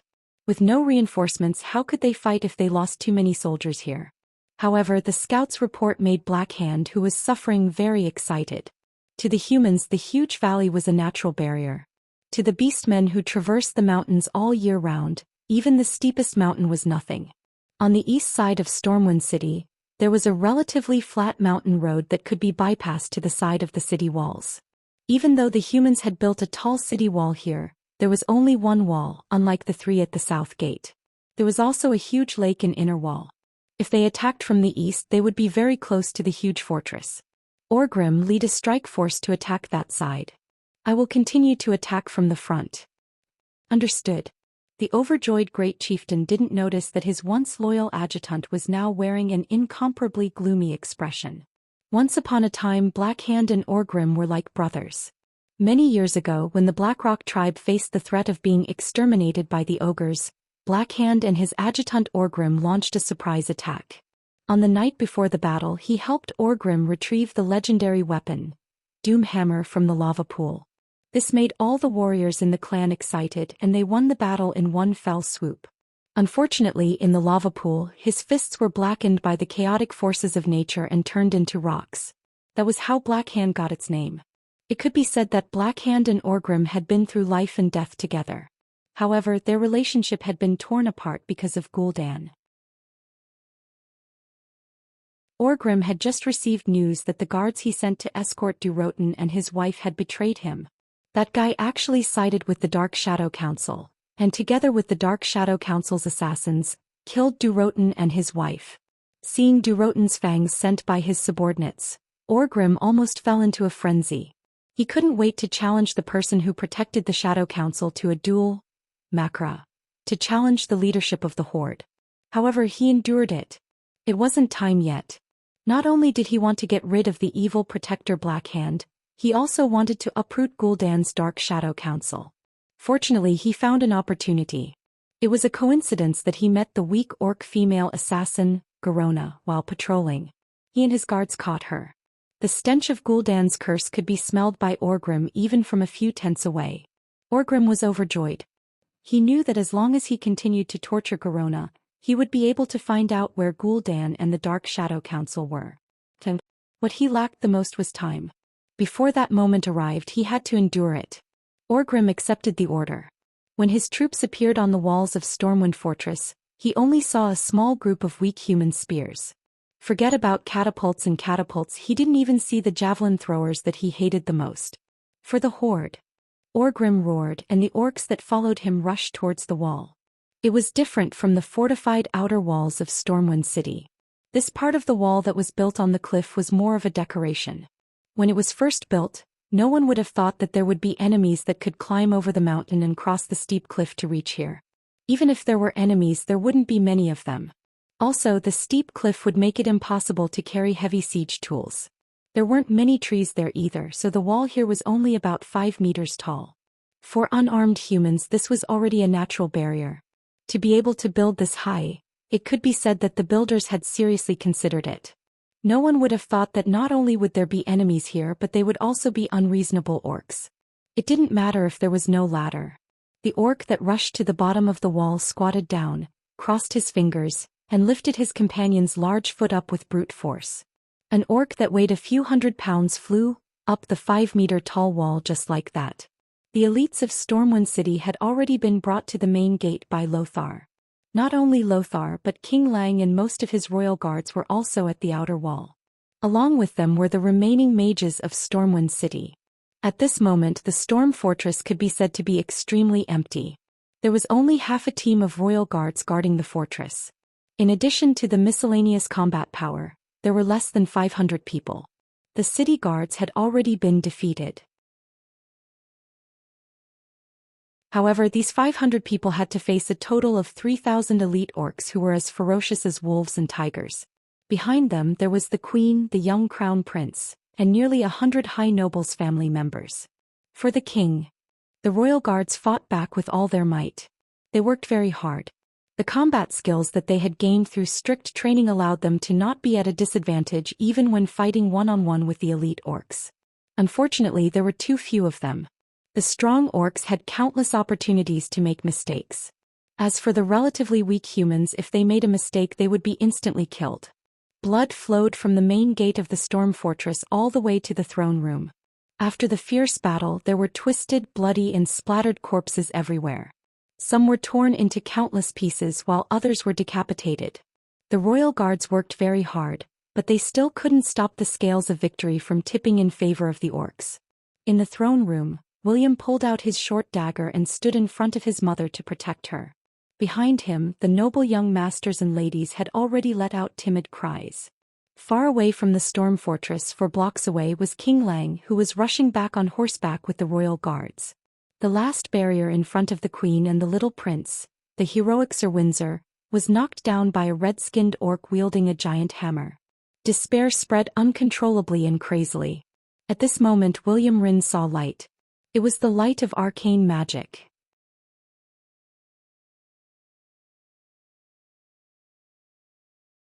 Chapter 151. How strong were the orcs? Before this day came, all the noble boys and girls in Storm Fortress did not have a clear understanding. Their parents had arranged for them to evacuate early. However, because of one reason, none of the nobles dared to evacuate their children early. The queen did not leave. As the only legitimate heir of the kingdom, Prince Varian Rynn did not leave. As the saying goes, follow the example of their superiors. Even the queen and the prince stayed in Storm Fortress. Who would dare to send their children away first? As a result, almost all the nobles sent their womenfolk and underage children to Storm Fortress. To put it nicely, they would live and die with the kingdom. To put it bluntly, they were hostages. Of course, adult children were entrusted with important tasks and sent to South Shore on the other side of the sea to set up an evacuation point. That was an entirely different matter. No one thought that Storm Fortress, which was supposed to be safe and had a strong defense, would be ambushed. When the mournful alarm bell rang, most people panicked and lost their heads. Honorable Queen, you should evacuate with His Highness. At least hide, the captain of the royal guards once said. Evacuate? Evacuate to where? Just defend. Either you defend until His Majesty returns or you get killed by the orcs. I am the Queen of Stormwind. I will not hide in a secret room and be killed by the filthy orcs like a mouse in a sewer. The Queen was speaking the truth. There was nowhere to run. Storm Fortress was located in the northeast of Stormwind City, in the innermost part of the valley. In the original design, this was the last resort. If they could not defend this place, then they would perish. Storm Fortress was dangerous, but no matter how strong it was, there must be a sufficient number of soldiers stationed there. Now the defense was empty and there was a lack of manpower. The entire Storm Fortress was strong on the outside but weak on the inside. Now a group of noble women and children were looking at her. If she, as the queen, took the lead and hid in a secret room, then even if Lang rushed back in the future, the people would be scattered and the king's authority would be gone. Instead of that, it was better to stay in the throne room. Stormwind's fate would be sealed if he was attacked. The queen dressed herself neatly with the help of the palace maids whose hands were trembling. William, who looked just as luxuriously dressed, sat on the throne of the queen and the prince in the hall. Around her and the little prince were hundreds of female nobles and their heirs, who had already turned ghastly pale. Everyone was listening attentively. Outside the fortress, the roars of orcs and the clashing of weapons could be heard clearly. Just like the needle of death, the sound of death and destruction was getting closer and closer, louder and clearer. Then, when hundreds and thousands of heavy footsteps that were completely different from the sound of military boots rang out, when they heard the brutal footsteps that seemed to have come from ancient times being lifted and landed, this shocking fear had already penetrated the eardrums of all the women and children, reaching the deepest part of their hearts. Woo-woo. Soft sobs began to spread in the throne room. Enough. If destruction and death are our destiny, then we should accept it calmly. If we are not fated to die, then we can't let today's loss of composure become the shame of our lives. The queen stood up proudly, holding the queen's scepter in her left hand, while her right hand held Prince William's left hand tightly. The young prince's right hand held a gorgeous dagger tightly. Everyone listened nervously to the sounds outside and looked at the group of guards in front of the door of the throne room. There stood the king's most trusted Sir Windsor, leading the last 12 royal guards. The weapon in Sir Windsor's hand was the famous king's protector. The floor of the throne room trembled as if a waiter was carrying a cup of water. Everyone's heart trembled slightly, just like the floor. The fierce fighting and rough roars were getting closer and closer, until a ferocious scarlet hammer smashed open the door of the throne room that was as thick as a fist. It was a hammer that was stained with blood, internal organs, and broken limbs. The hammer was shaped like a standard cube. Scarlet blood dripped from the surface of the square hammer, making William feel that it was more like a bloody throne that was raised high up in the air. As the door of the throne room let out a tragic cry and collapsed, a ferocious giant that seemed to have come from ancient times appeared at the door of the throne room. He had dark red skin and bulging muscles. On his protruding jaw, four fangs lined up on both sides. The outermost one was longer, while the innermost one was slightly shorter. Just this terrifying appearance caused many noble ladies to let out terrifying screams before fainting from fright. Kill!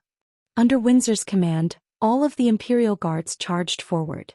Orgrim grinned. It was a disdainful smile. His right pauldron, which was decorated with thick fangs, lifted slightly and a black gust of wind rose from his elbow. So fast. This thought flashed in the mind of the guard who first came into contact with Orgrim. He was dumbfounded as the hammer in his field of vision grew larger and larger. In less than half a breath's time, it occupied his entire field of vision. His movements were not wrong. They were incomparably precise and concise. He had almost reached the limits of a human. However, in front of such an inhuman powerhouse he could only be completely terrified. He could only helplessly open his mouth wide and watch as the opponent's giant hammer reached his face before his sword pierced it. Bam. It was as if time had suddenly returned to normal. The huge hammer of destruction hit the guard's head like a game of whack-a-mole.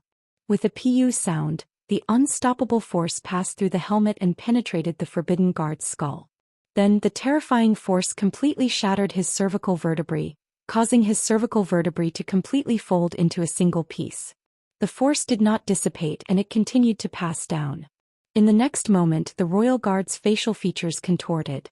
All the ribs in the chest cavity below his skull were stacked together. His brain juice, eyeballs and other things which had nowhere to go spurted out from every hole in his skull the moment his skull was crushed. The hammer continued to descend, and after it smashed the guard's head into his chest, half of his body was flattened. The 1.9-meter-tall man turned into a dwarf. Soldier twitched for a moment before collapsing to the ground. The violent blood splattered on the marble floor of the throne room. A few drops of red even landed on a 13-year-old girl not far away. She was suffocating from fear.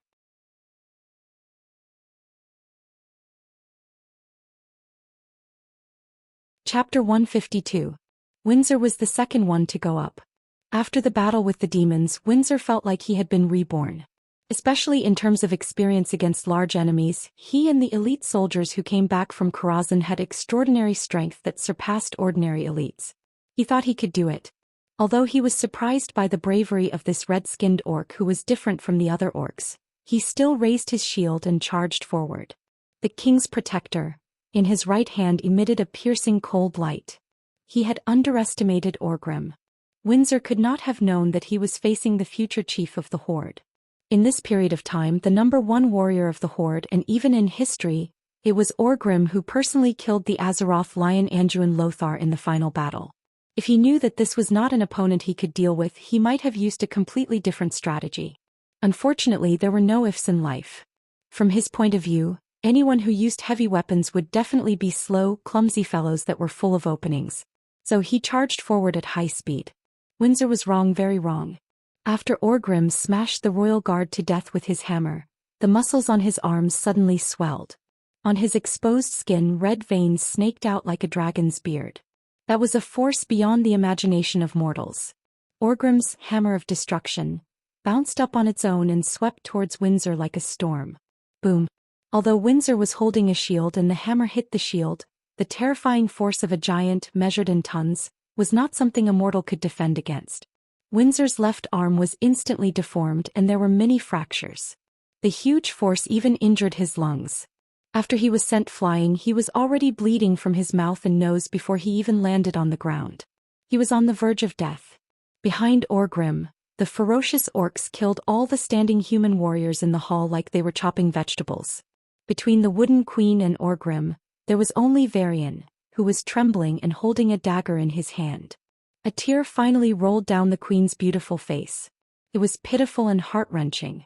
Orgrim walked over with his hammer on his shoulder. Every step he took made the ground shake. "You're the woman of the human great chief?" Orgrim spoke in orc language. The queen didn't understand everything, but after interacting with Garona a while ago, she at least understood the word, great chief.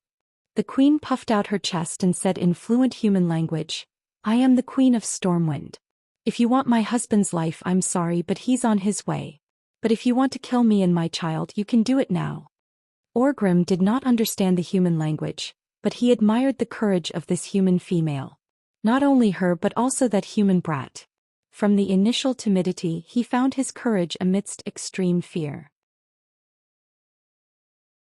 Even though the little guy was only holding a dagger, Orgrim knew that the little guy was about to attack. "Ah!" William roared as he rushed forward and stabbed his dagger. However, it was of no use.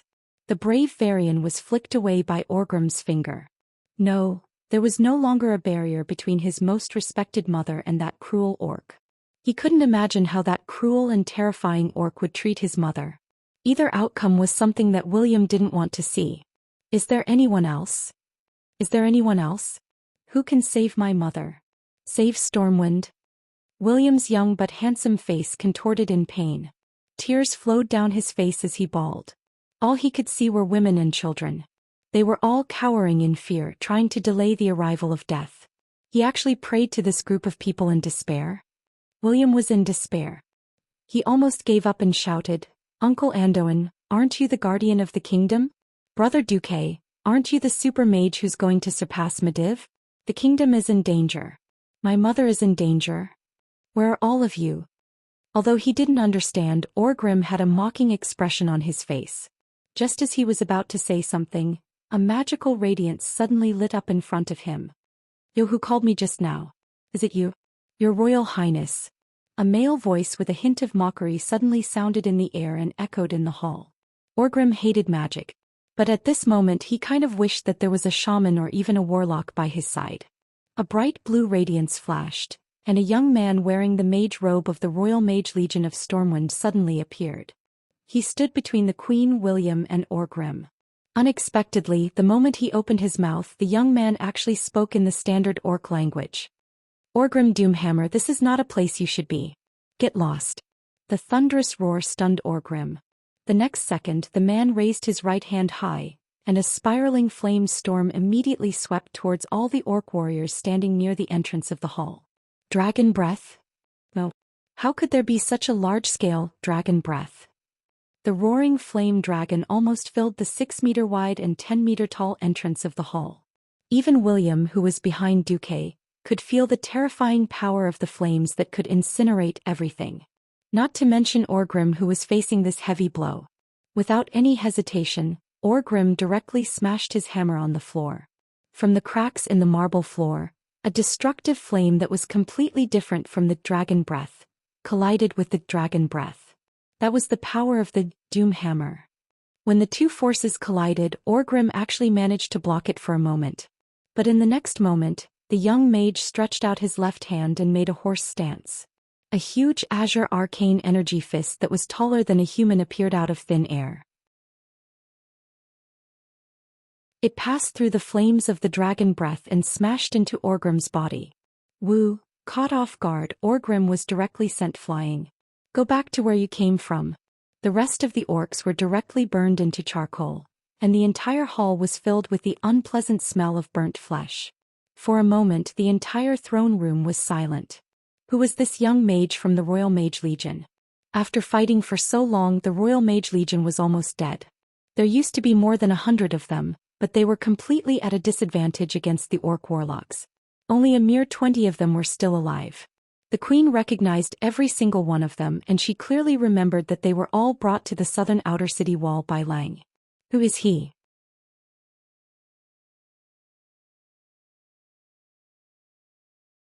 Chapter 153. Looking at the familiar face, a name came to the queen's mind. She suddenly remembered that Andoin had seriously mentioned that Duque's face had matured because of the curse. Could he be Duque? The queen asked. Duke turned around and smiled. "I'm very happy that you still remember me after my appearance has changed so much, Your Majesty. But now is not the time to catch up. Let me deal with the orcs first." It really was Duque. But she did not expect him to change so much. Not only did he look more mature, but he had also grown 10 centimeters taller.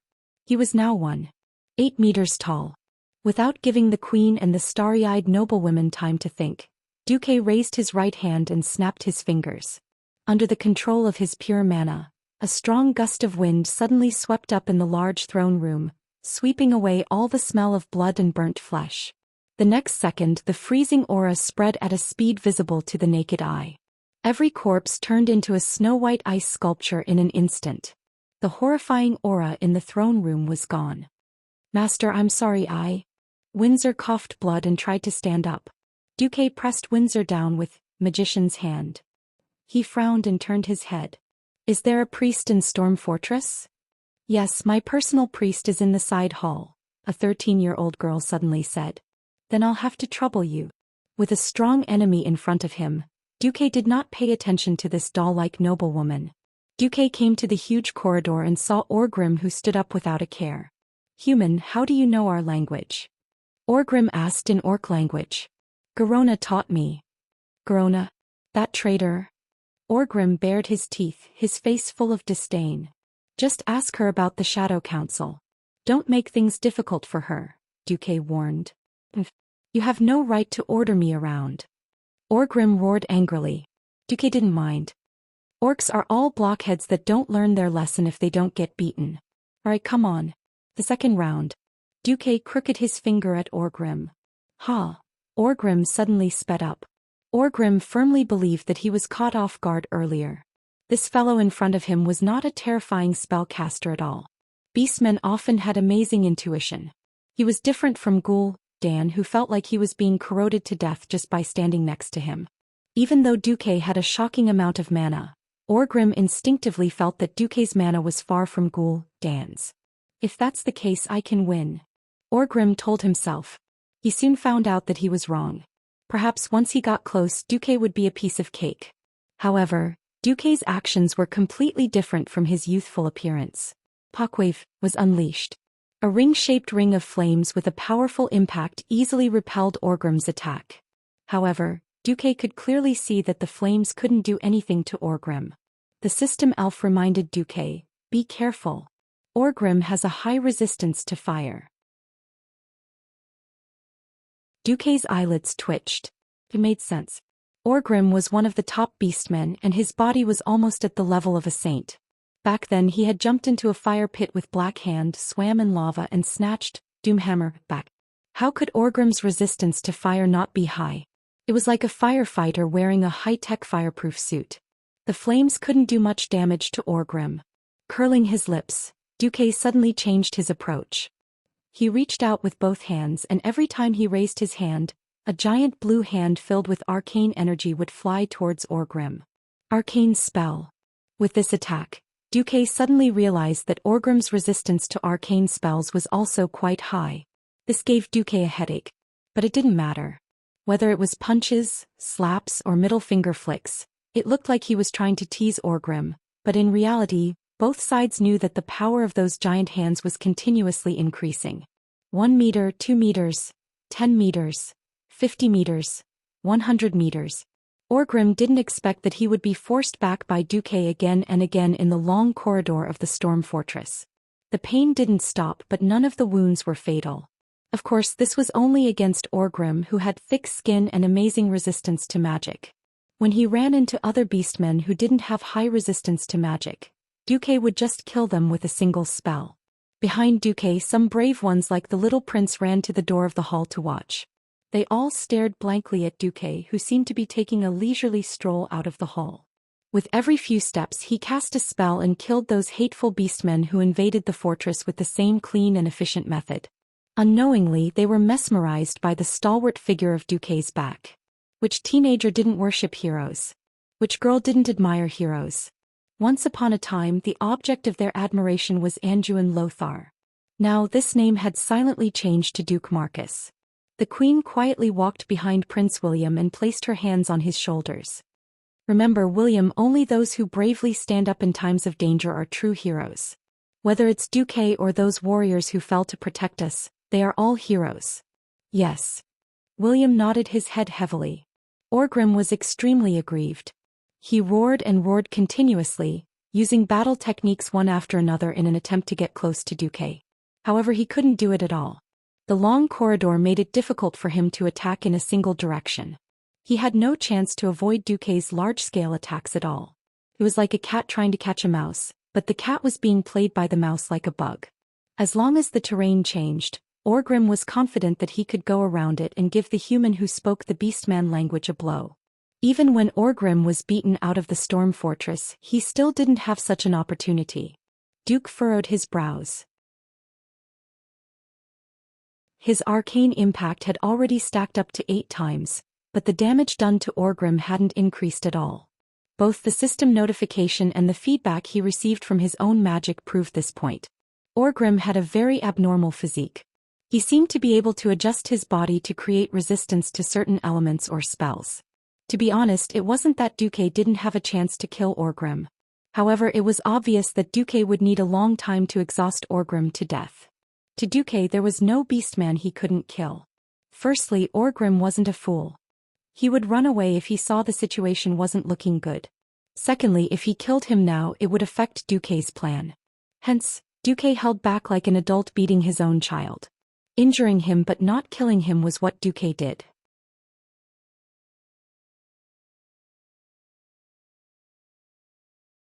Chapter 154. Human. Tell me, why did you hold back? Orgrim was keenly aware of this and he felt insulted. Another heavy magic strike sent Orgrim Doomhammer flying into the square in front of the storm fortress. Duque stood at the gate and sneered, "I'm not interested in you who can't fight without your full strength." At this time, many of Orgrim's subordinates broke away from the crazed human warriors and charged towards Duque. "Don't go there." Orgrim suddenly realized and tried to dissuade his subordinates. It was too late. Orgrim was a rare exception. He didn't drink the demon's blood, so he had the traditional reddish-brown skin of the beastmen. His subordinates weren't. The demon's blood made them more powerful but also more violent and irrational. They didn't listen to Orgrim's roar and instead, they rushed forward in a fit of passion. In the distance, the galloping King Leon and Bolvar saw this scene from the other end of the street that they would never forget for the rest of their lives. Circular magic circles unfolded on both sides of Duque.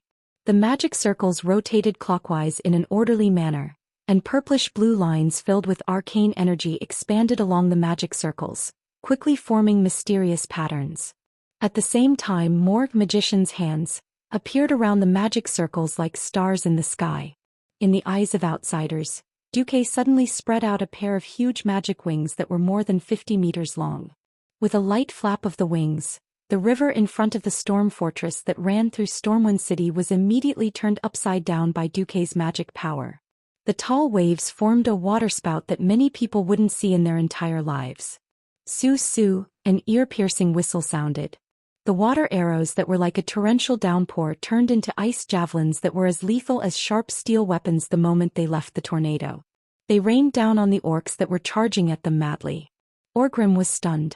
This was the first time he had seen such a large-scale magic. Against such a terrifying spell, even Orgrim had to swing his hammer with all his might to deflect the incoming icicles. He could withstand it, but what about his subordinates? Countless screams converged into one. In the blink of an eye, at least 200 valiant orcs were nailed to death in the square in front of the fortress. Just like how they had tortured and killed the human warriors in the beginning, they were now the ones being tortured and killed. This human mage's strength had completely exceeded his imagination. Orgrim tried to think of a way to kill this young human mage. However, what was the point of killing this mage? In the distance, the thunderous sound of horse hooves could be heard, causing the stone tiles on the ground to tremble slightly. Orgrim turned his head and saw spears raised high into the sky from the south. The shining tips of the spears carried an indescribable sense of ferocity. Orgrim recognized that it was one of the few enemies that the beastmen were unwilling to face head-on, the human cavalry. Under the huge momentum, the spear's penetrative power was something that even the strongest orcs were unwilling to face head-on. The leader was wearing a dazzling golden helmet and armor. His dazzling attire made him look like a flag. Every knight beside him and behind him was equally anxious and angry. Orgrim recognized him. This was the great chief of the human race. He knew that this battle was over. Orgrim was not too depressed. He made a chewing motion with his jaw. The failure of this ambush was not important. The human city's weakness had been found. If he could lead his men to cross the mountain once, he could do it 10 times or even 20 times. The weak defense here was nothing compared to the hard bones at the front.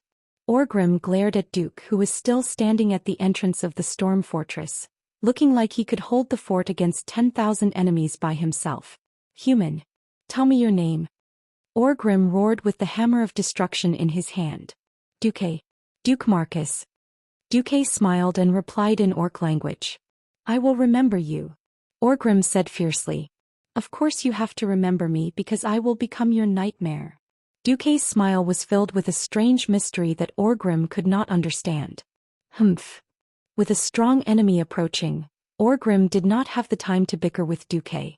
To the orcs, true victory was always reflected on the battlefield and not through meaningless insults. "Retreat." Orgrim raised his warhammer and roared. The remaining orc warriors gave up on fighting the humans and began to retreat towards the direction of the Stormwind fortress. Duque wanted to give chase. In Duque's eyes, only a dead orc was a good orc. But an accident disrupted Duque's plan. Not far behind him, the young Prince Varian ran out without a care for his life. Use the javelins to attack that human kid. Orgrim did not miss the opportunity to order a suicide squad to cover their retreat. Unlike Duque's exquisite javelins, the orcs, who had suffered greatly due to the lack of javelins on the battlefield, had also developed a relatively heavy weapon, a javelin that was simply sharpened from a tree trunk. It looked ugly, but it became extremely dangerous with the orcs' astonishing arm strength. Duque had no choice but to grab William and summon an ice wall to block the spears that were hurled at him. Phew. Duque sighed. If Varian had stayed inside and not come out, he could pretend that he did not see it. But now that Varian had come out, he could not possibly bring the only precious son of King Lang to chase after the orcs. Varian also knew that he had messed up, and looked at Duque with an uneasy and fearful gaze. Duque raised his index finger to his lips and said, "Shh. I will answer your father's questions later. Otherwise you will be spanked when you return." The young prince quivered and nodded continuously. The golden lion head painted on the flag of Stormwind was getting closer and closer. Looking at Lang, it was as if he was looking at the late king who had led the kingdom's people to this valley 1,000 years ago. Duque stood quietly at the entrance of Stormwind Fortress and watched as Lang galloped towards him. Lang jumped off the horse before it could even stand still. "Oh, by God. Varian, you're all right. Where's your mother?" Lang, who was over 40 years old, had never shed a tear when his country had fallen, nor had he shed a tear when the enemy was at the gates of the city. But now tears were flowing down his face and he cried like a child, sincere and pure. "Mother is fine." But the next moment Lang raised his arm and was about to slap him. "Damn it, you almost killed Count Marcus." A magic hand gently pulled Lang back. "I'm sorry, the guards inside have all died in battle. I can't possibly let the only heir of the kingdom stay in danger," Duque said shamelessly.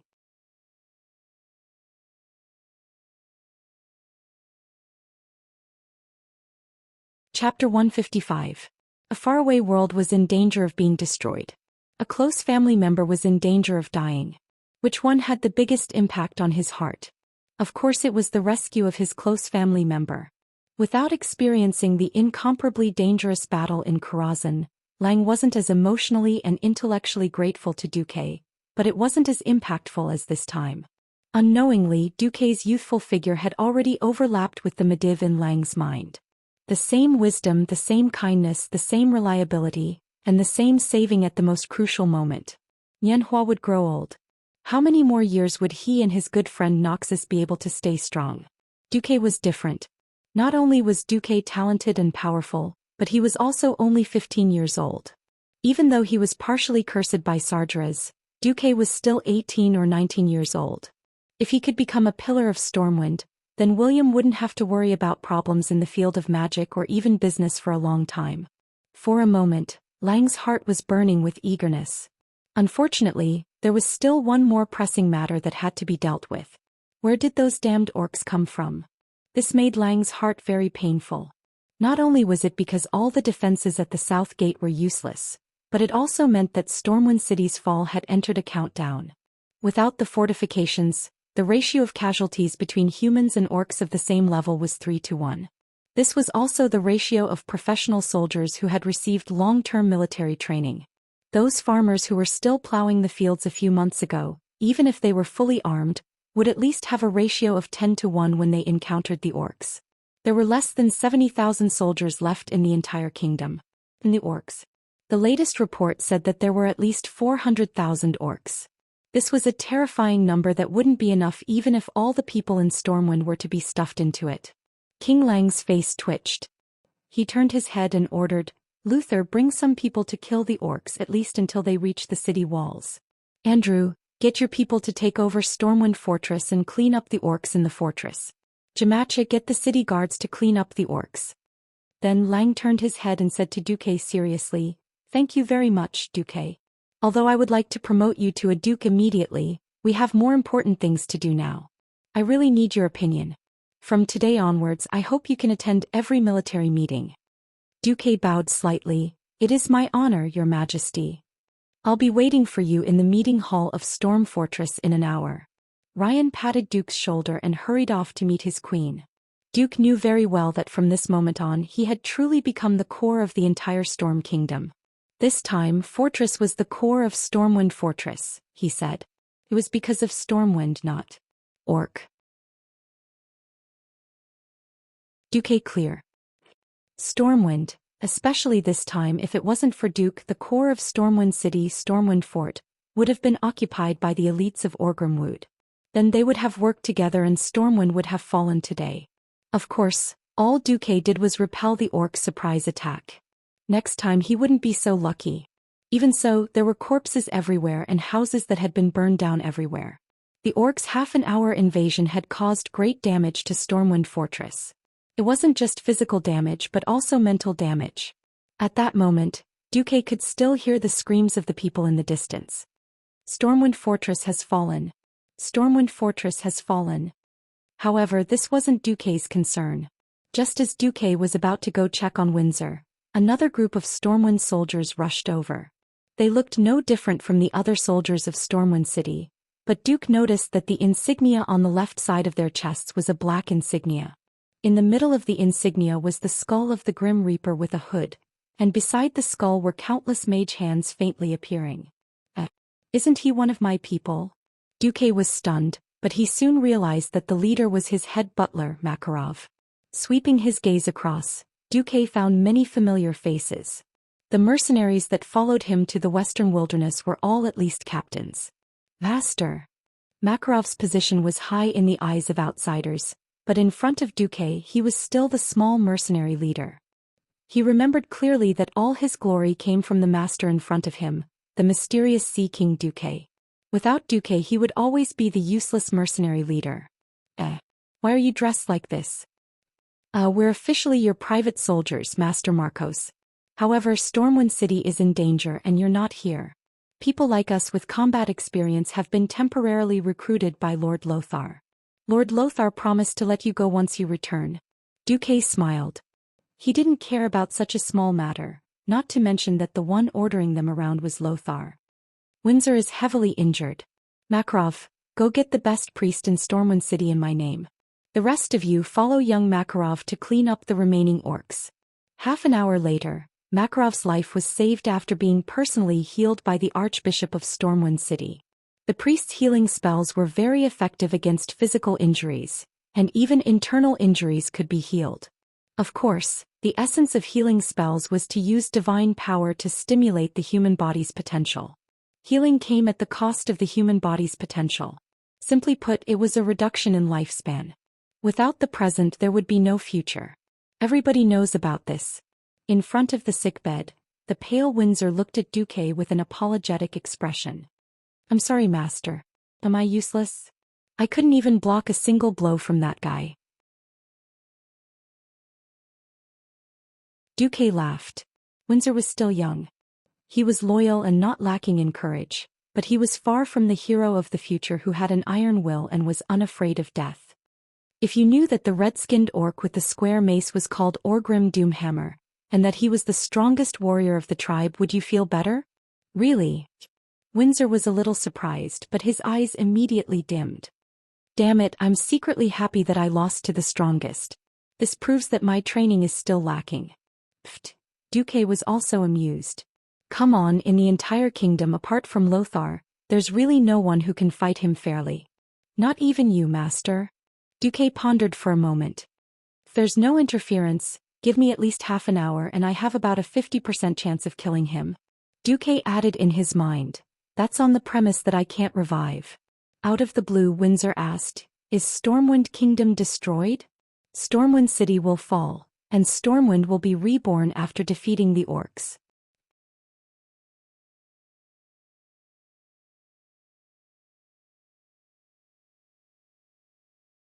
Chapter 156. Panic was still spreading endlessly. The capital of the country was invaded, and even the Storm Fortress, which was integrated with the palace and the fortress, was lost for a time. Even if the invaders were quickly annihilated by the Sea King Duke who arrived in time, it still couldn't stop the fear in the hearts of the people from growing. We don't want to die.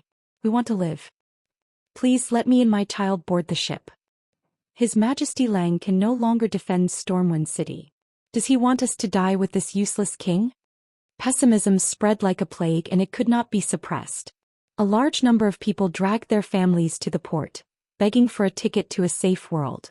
The people who had lost their minds did not listen to the explanation of the port officials, and tried everything to rush onto the ship. There were even people who wanted to rush onto the ship when they saw the ship docked, even before the military supplies were unloaded. The scene was extremely chaotic. Facing their own people, the guards of Stormwind City who were in charge of maintaining order did not dare to use their swords. With a moment of carelessness, a large number of people rushed onto the port after some conspirators shouted, "The city has been breached." If it were not for the following scene, there might have been a tragic stampede of casualties. A strong gust of wind suddenly blew, bringing with it a bone-chilling cold air from the pier. Everyone could clearly feel the terrifying power contained in this cold wind. A small part of the sea suddenly froze, and a huge iceberg rose from the ground, getting taller and taller. A young man wearing the robes of the Stormwind City Royal Wizard Squad stood on it. Wizard. It's actually a wizard. Oh my god. He's Sea King Duque. The name, Duque, seemed to have some mysterious magic power that surpassed the power of magic. As soon as the name came out, the people who were in a frenzy suddenly calmed down. Whether it was out of a natural fear of the wizards in the mysterious realm, out of admiration for the young wizard who had become a giant in the kingdom, or out of respect for the hero who was the king of demon Sardras, the people stopped what they were doing. Everyone stopped what they were doing and looked at the legendary young mage standing on the ice mountain with complicated and fearful gazes. Duque didn't explain anything first. He raised his hand and a lot of hands of magic that emitted white fluorescence suddenly appeared. They flew into the crowd like lightning and dragged several guys out. What are you doing? Let me go. Let me go. Mages are killing indiscriminately. Is there still any law? These ruffians struggled violently, but in the face of the mysterious magic power, their struggles were meaningless. Duque's mocking sneer spread in all directions. Didn't you have a good time shouting, "The city is breached" just now? Shout. Why aren't you shouting? Just by observing with the naked eye, it was impossible to find these fellows who harbored ill intentions. However, with the help of the system elf he was able to find it easily. Of course, this would be attributed to the mysteriousness of mages by the people. Everyone's mind suddenly shook, and they immediately realized that it was these fellows who had seized the opportunity to cause trouble. Bastard. You actually lied to us? Liar. The crowding just now almost trampled my son to death. The people were naive, and seeing that there was nothing serious happening, a group of bastards came to fan the flames. They were all furious, and their attention was successfully diverted by Duque. In the next instant, Duque's hands of magic grabbed the necks of these fellows who had been caught in the air. Duque raised his hand and a gold-edged scroll appeared in his hand. Now I will read the urgent imperial order of His Majesty Lang Rin. In view of the fact that the beastmen have found a flaw in Stormwind's defense, I have decided to evacuate the people by sea to South Shore in the north in the next month in an orderly manner. Anyone who disturbs the order, behead. Earl Duke Marcus has the final right to interpret the order of all maritime transport. In fact, the imperial order was real and the kind-hearted Lang didn't use such harsh words. In a time of great chaos, Duque just used a heavy punishment. Gently putting away Lang imperial order, Duque turned his cold gaze to the few troublemakers. According to His Majesty Rin's imperial order, you are now sentenced to death. With a snap of Duque's fingers, a dozen hands of magic directly dismembered these weak fellows in midair. In the next instant, all the corpses didn't even fall to the ground.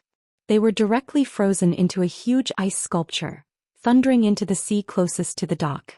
As long as one walked on the dock, one could clearly see the tragic deaths of these gangsters through the transparent ice surface. Immediately, Duque waved his hand, and the radiance of arcane magic divided the crowd into a dozen or so huge horizontal lines. Now everyone line up with the 7 arcane radiances on your body, red, orange, yellow, green, cyan, blue and purple, and go to the designated dock official to receive the evacuation tickets. Anyone who disturbs the order of the dock, you'll end up like these gangsters. Don't even think of deceiving my mage's eyes. With my eye of heaven, anyone who sneaks onto the ship will be thrown into the middle of the sea to feed the sharks." With that, hundreds of strange mage's eyes suddenly appeared in midair, blinking and blinking. Everyone felt like they were being seen through. Under Duque's deterrence and under the supervision of the city guards who had regained their toughness, the people unknowingly returned to order. On the balcony of Storm Fortress, Lang and the Queen looked towards Storm Harbor, listening to the noise coming from afar. In their noses, the smell of blood from Storm Fortress, which had just begun to be cleaned up, was still extremely strong. The elite orc soldiers under Orgrim's command had not only killed a large number of Imperial guards, but also many reliable servants and maids. This made the cleaning of the corpses and the fortress very slow. Lang's furrowed brows were almost dripping water. "My dear, I'm afraid I'm going to lose this kingdom." Lang's brows were filled with gloom. This was the first time since the start of the war that he personally admitted that his kingdom might perish. The Queen grasped Lang's large hands tightly. "At least you still have me and William, loyal subjects like Anduin, Bolvar and Duque. There are so many soldiers who trust you, and the people. There was a clear sadness in Lang's eyes. "Any rational person would know that this is not your fault. Duque is right. This should be a crisis that the 7 human kingdoms are facing together. My dear, it's so good to have you." After kissing his lover, Lang turned around and entered the fortress. Then he received news that Duque was dealing with the problem at the harbor. Regarding the following report, Lang only said one sentence. "Got it."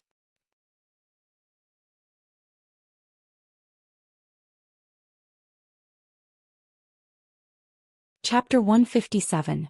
Lang waited in silence for 10 minutes. When he knew that Duque had arrived, he came to the meeting hall and began the military meeting.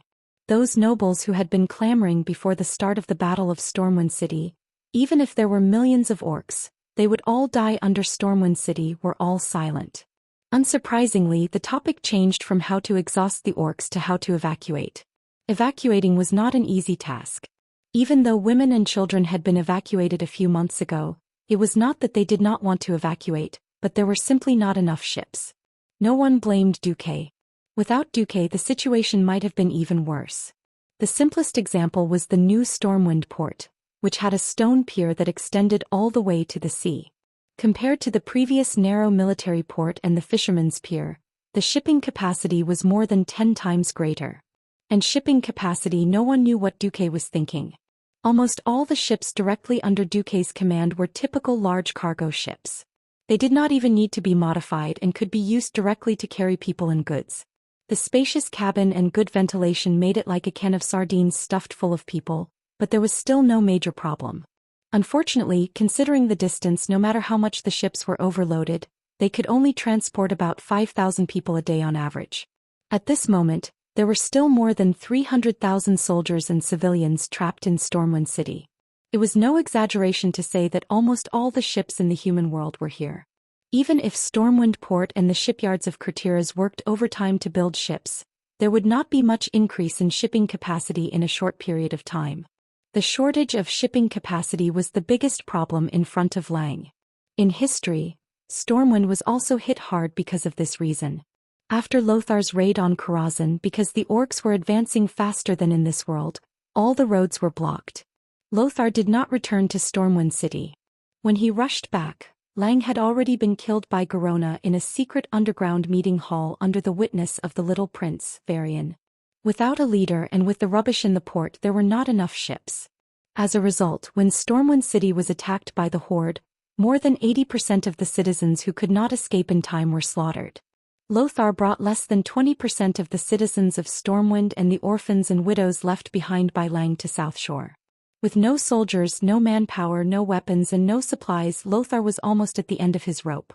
That was how Lothar, as a direct descendant of Thoradin the Great, announced that he would give up the throne of Thoradin the Great in exchange for the formation of an alliance to fight against the invasion of the Horde.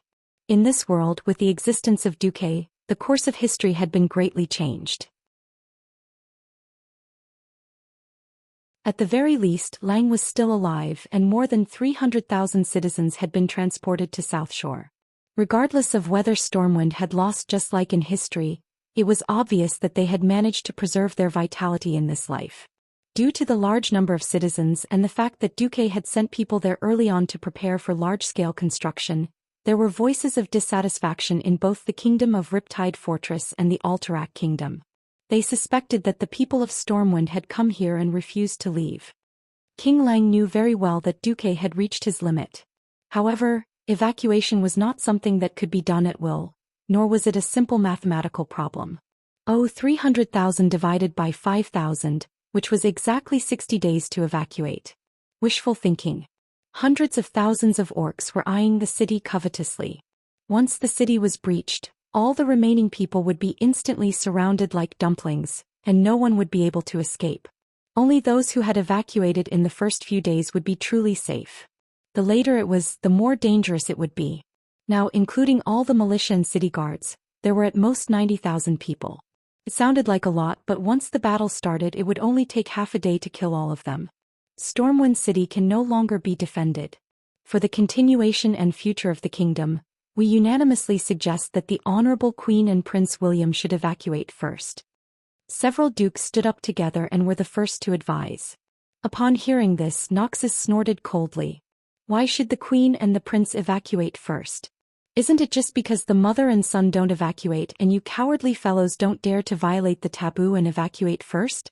If the upper beam is not straight, the lower beam will be crooked. If the upper beam is upright, the lower beam will be crooked. Even if the upper beam is crooked, the lower beam will be crooked. With the Queen and the Prince here, the nobles didn't even dare to ask about evacuating their children. Now that Storm Fortress had almost fallen, it was the best excuse for them to do so. Lang glanced at these nobles, but none of them dared to really meet Lang's burning gaze. After pausing for a moment, Lang still said, "Yes, all noble women, first-in-line heirs of the family, those who don't hold military positions, or those who are underage can evacuate together with the Queen and the Prince. Don't worry, in a situation where a bloody battle to the end is meaningless, I won't ask you to defend to the end with me." Lang's reply made the nobles really happy and angry at the same time. They were happy that Lang finally relented, giving their children an excuse to escape. They were angry that Lang still didn't allow any desertion. Stormwind had been a country for 1,000 years, relying on military merits to protect their titles and military merits to advance. That was why the nobles, in order to let their children stand out, racked their brains to think of ways to get a job in the army. There was even the matter of the Brando kid who had a conflict with Duque taking credit. Now, Clayan had blocked off their escape route with a single bite. Except for a few who had a grand reason to flee, the rest would have to live and die with the king. Those who had arranged for their children to escape in advance were naturally secretly delighted. Those who weren't so smart now looked like they had just eaten arsenic as a snack. Ignoring these guys, Lang focused on another important issue. "Noxus, if I give you the entire city's combat power, how many days can you defend Stormwind?" Noxus thought for a moment. "With that 16-foot 5-meter high wall? If the orcs use that as a breakthrough point, 10 days no more. And we need at least 30,000 people to cover their retreat. This army will definitely be wiped out." As soon as he finished speaking, there was a commotion among the nobles. Almost everyone had their own thoughts. Lang turned his head to Edwin Van Cleef, who was sitting next to Duque, looking a little uneasy. "Van Cleef, if I ask your men to urgently build 50 archery towers and catapults over 20 feet high at the east wall, can you do it? If you can, how many days will it take?" It was the first time he had attended such an important military meeting, and Van Cleef was extremely nervous. His back was completely soaked in cold sweat. At this moment he heard Duque's voice. "Don't be nervous, answer truthfully. The wise king will not vent his anger on you."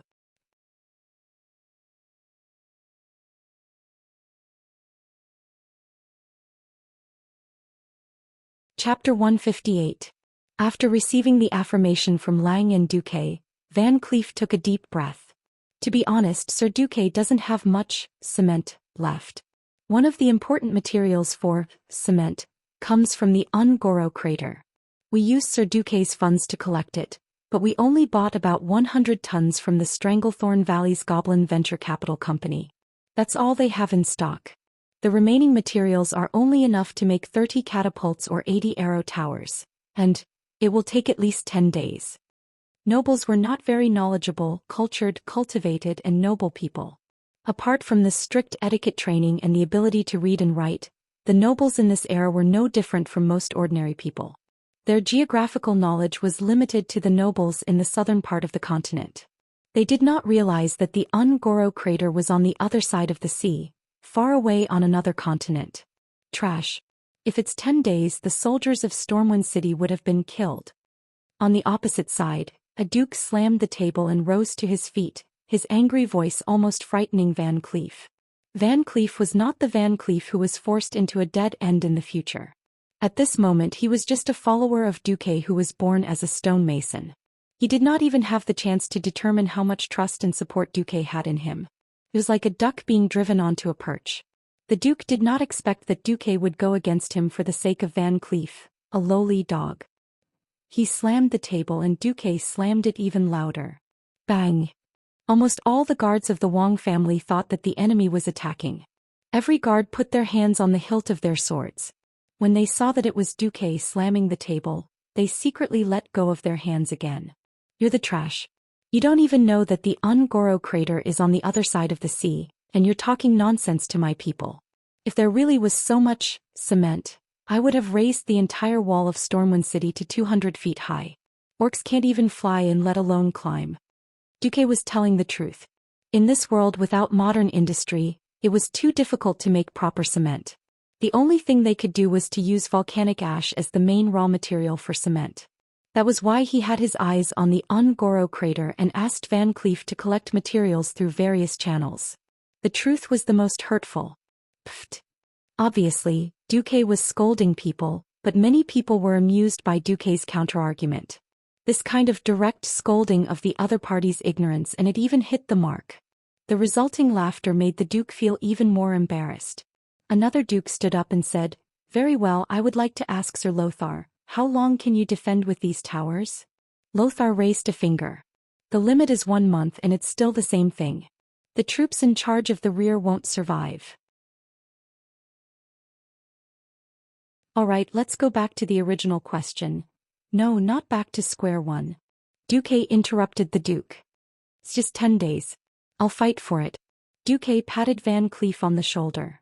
"You can rest assured and let your men do their job." For some reason Van Cleef felt like crying. In his impression, the nobles were all in cahoots with each other. There is nothing that cannot be solved by the exchange of interests. This was a famous saying among the nobles. For a moment, Van Cleef thought that the noble Earl Duque would not stand up for a lowly person like him. He was a duke. Duque did not feel anything, but Van Cleef did not. Van Cleef, whose ancestors had been in Stormwind City for generations, had a natural fear of high-ranking nobles, who knew that not only did Duque speak up, but he also made the other party half dead. Suddenly Van Cleef had the urge to die for Duque. Now not only did Duque take all the blame, but he also protected him. Tears welled up in Van Cleef's eyes. Not many people cared about Van Cleef's emotions. Everyone's attention was on Duque's words. 10 days. Are you sure? The sand in the hourglass is more expensive than gold. We are in a race with death. King Lang kindly reminded Duque. Oh, thank God. If you can do it, Duque will be a great help. Lothar, who had worked with Duque more often, was almost blindly optimistic. He did not know how Duque did it, but based on his understanding of Duque, he was sure that Duque would not make empty promises. Lang looked at the restless nobles and frowned. What are you going to do? The second Duke was obviously a little against Duque. In front of His Majesty's minister, no matter if it's for comfort or other reasons, lies are meaningless. Right now we are discussing the lives and deaths of nearly half of Stormwind. We cannot allow a brat like you to speak big words. He was the king, and if necessary he could force Duque's proposal through. But before that it would be best if he could convince everyone. Duque stretched his body and leaned comfortably on the bench. He crossed his fingers and placed them on his abdomen. It seems that your people think differently from you. Last night your butler found my subordinate, Makarov, and said that he wanted 2 more ships to transport your treasures. Aha, if you don't believe me, why did you find my subordinate? Everyone knew that Duque was putting 2 and 2 together. Believing that Duque could stall the orcs for 10 days and believing in Duque's fleet were 2 completely different things. But either Duque's political intelligence was zero, or Duque was doing it on purpose. At this time he told Lang that it was these vermin who wanted to disregard the lives of Lang's most cherished citizens, and empty the precious cabins to transport the treasures. Almost at the same time Lang, Lothar, Bolvar, and the other upright and outspoken nobles all had dark expressions. Ugh, oh, there's such a thing. Impossible. The Duke immediately denied it, but he immediately realized that he could not fool him. I've been busy with military affairs recently. Perhaps there really is such a thing. If there is, I will definitely punish that butler. He actually dared to use our noble name to do such a dirty thing. Count Marcus, don't change the topic. Whether you can stall for 10 days is related to the survival of the entire kingdom. That poor butler would most likely become a scapegoat. After all, beating his dog was also a slap to his face. Duque did not care. He already had his own ideas about the nobles of Stormwind. Of course, the topic returned to the most important matter, the 10th day. It's very simple. Since the elven forest has already been occupied by those greenskins, then I'll just burn half of the forest. The moment Duque's voice fell, the entire place fell into a deathly silence. Everyone sucked in a cold breath. Duque was really daring.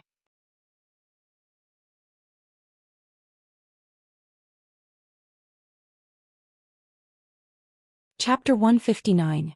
As the most basic territory of the Stormwind Kingdom, the Elven Forest had always been a treasure in the eyes of the nobles. Not only did agricultural activities such as logging and rearing pigs and sheep allow the people to live a stable life, but it also brought continuous tax revenue to the nobles' territories. In addition, the Elven Forest itself had a large number of high-grade copper and other mineral resources. The Elven Forest was almost synonymous with not having to worry about food and clothing. If it wasn't for the thousands of years that every inch of the forest had been transferred by successive kings, no fool would spend so much effort to develop the barren Red Ridge Mountains in the east, the dark Twilight Forest in the south, or the monster-infested western wilderness. In the meeting hall, everyone's first reaction was that Duque had gone crazy. They instinctively wanted to deny Duque. Their second reaction was that it seemed to make sense. What happened to the Elven Forest? Did it have anything to do with them now? No, not at all. No matter how much they denied it, they couldn't change the fact that the Elven Forest had fallen into the hands of those damned greenskins. The rich natural resources of the past had all become resources for the greenskins to raise their descendants. Thinking of their beautiful mansions and rich territories falling into the hands of those barbaric beasts, every noble gritted their teeth in hatred. One of the nobles asked weakly, "Won't we anger the druids by setting fire to the forest?" Then a group of nobles looked at the small noble as if he was an idiot.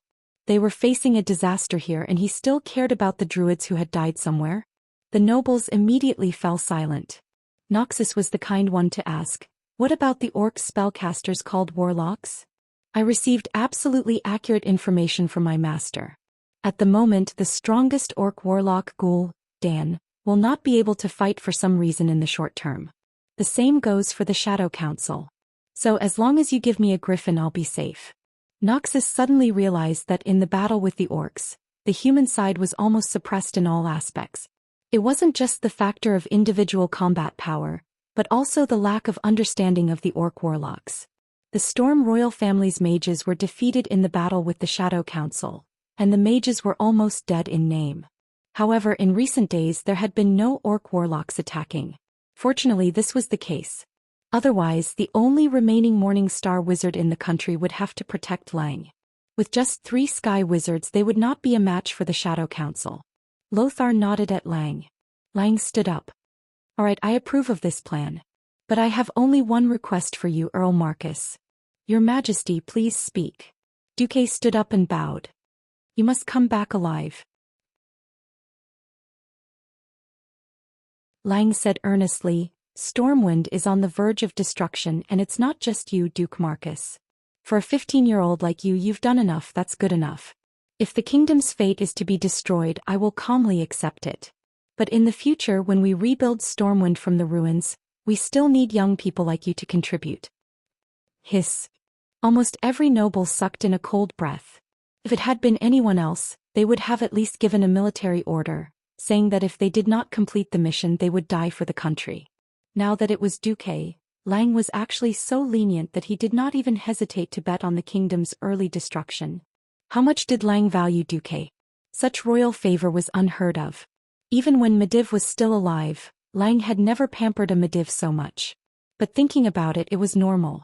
At this point, did Dooku still need to prove himself? The youngest sky wizard, the richest merchant in the world, the sea king who held the kingdom's lifeline, the hero who killed the demon king Sardras, saved the queen and the prince and was the king's great benefactor. If not for the fear of not being rewarded in the future and being blocked by the nobles, Duque would have been a duke by now. Even so, everyone in the noble circle knew that Lang had already greeted the only Morning Star wizard. As long as the situation stabilized, Duque would inherit Medivh's position in the kingdom and become the chief court wizard of Stormwind.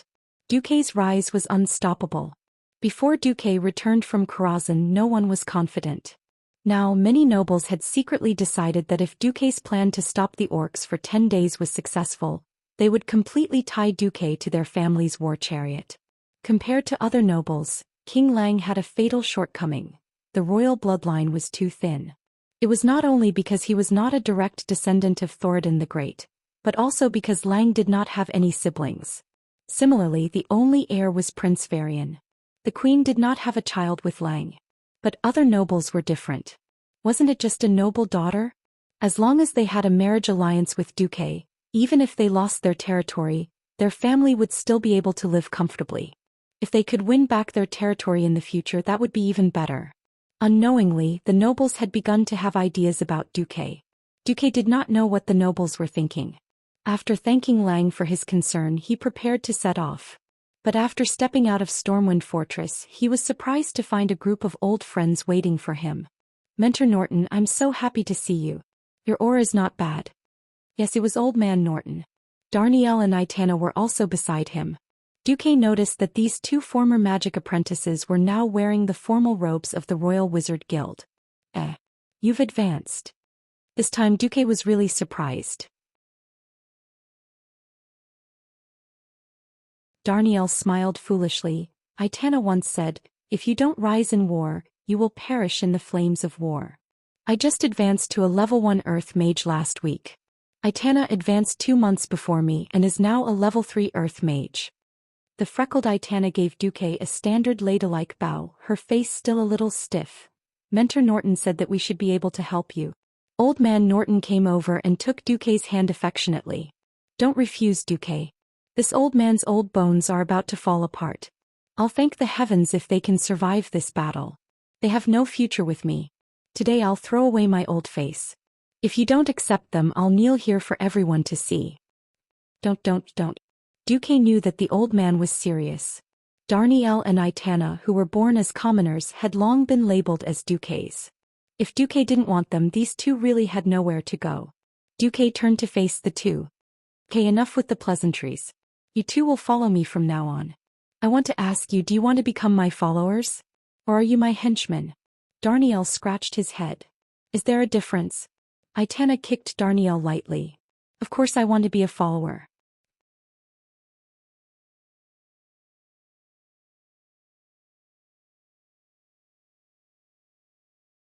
Chapter 160. As for followers, it had nothing to do with nationality, religion, or even race. They were loyal only to Duque, who was a wizard. Retainers were different. After all, retainers were the direct subordinates of nobles. Even if the nobles in this era had a tongue twister saying that the subordinates of the nobles were not their own subordinates, it meant that the king could not control the retainers of the nobles. But with the king's righteousness, if the retainers betrayed the nobles, they could still claim to be loyal to the king. In terms of relationship, followers were closer, and it was more in line with the interests of the two young wizards. Even though he knew that the two had limited talent, Duque still accepted them as his followers. This master-follower relationship was also a perfect ending to the fateful encounter they had when they first came out of the Northshire monastery together. All right, I'll give you a mission now. After settling the matters in Stormwind City, Duque did not move out that night. He had a good sleep. When Lothar asked him why he was so sure that the orcs would not come tonight, Duque replied, "Because the great chief of the horde is Black Hand." Lothar was perplexed by this. Duke wagged his index finger with a confident look on his face. This was the benefit of being a transmigrator.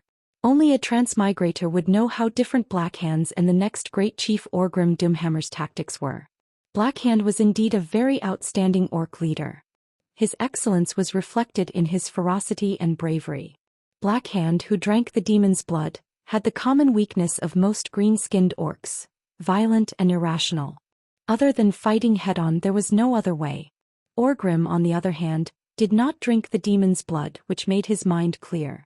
This gave Orgrim a natural advantage when it came to military strategy. He was more intelligent and rational. It was the same for Orgrim in history. As one of the most intelligent orcs, Orgrim had once defeated the entire alliance.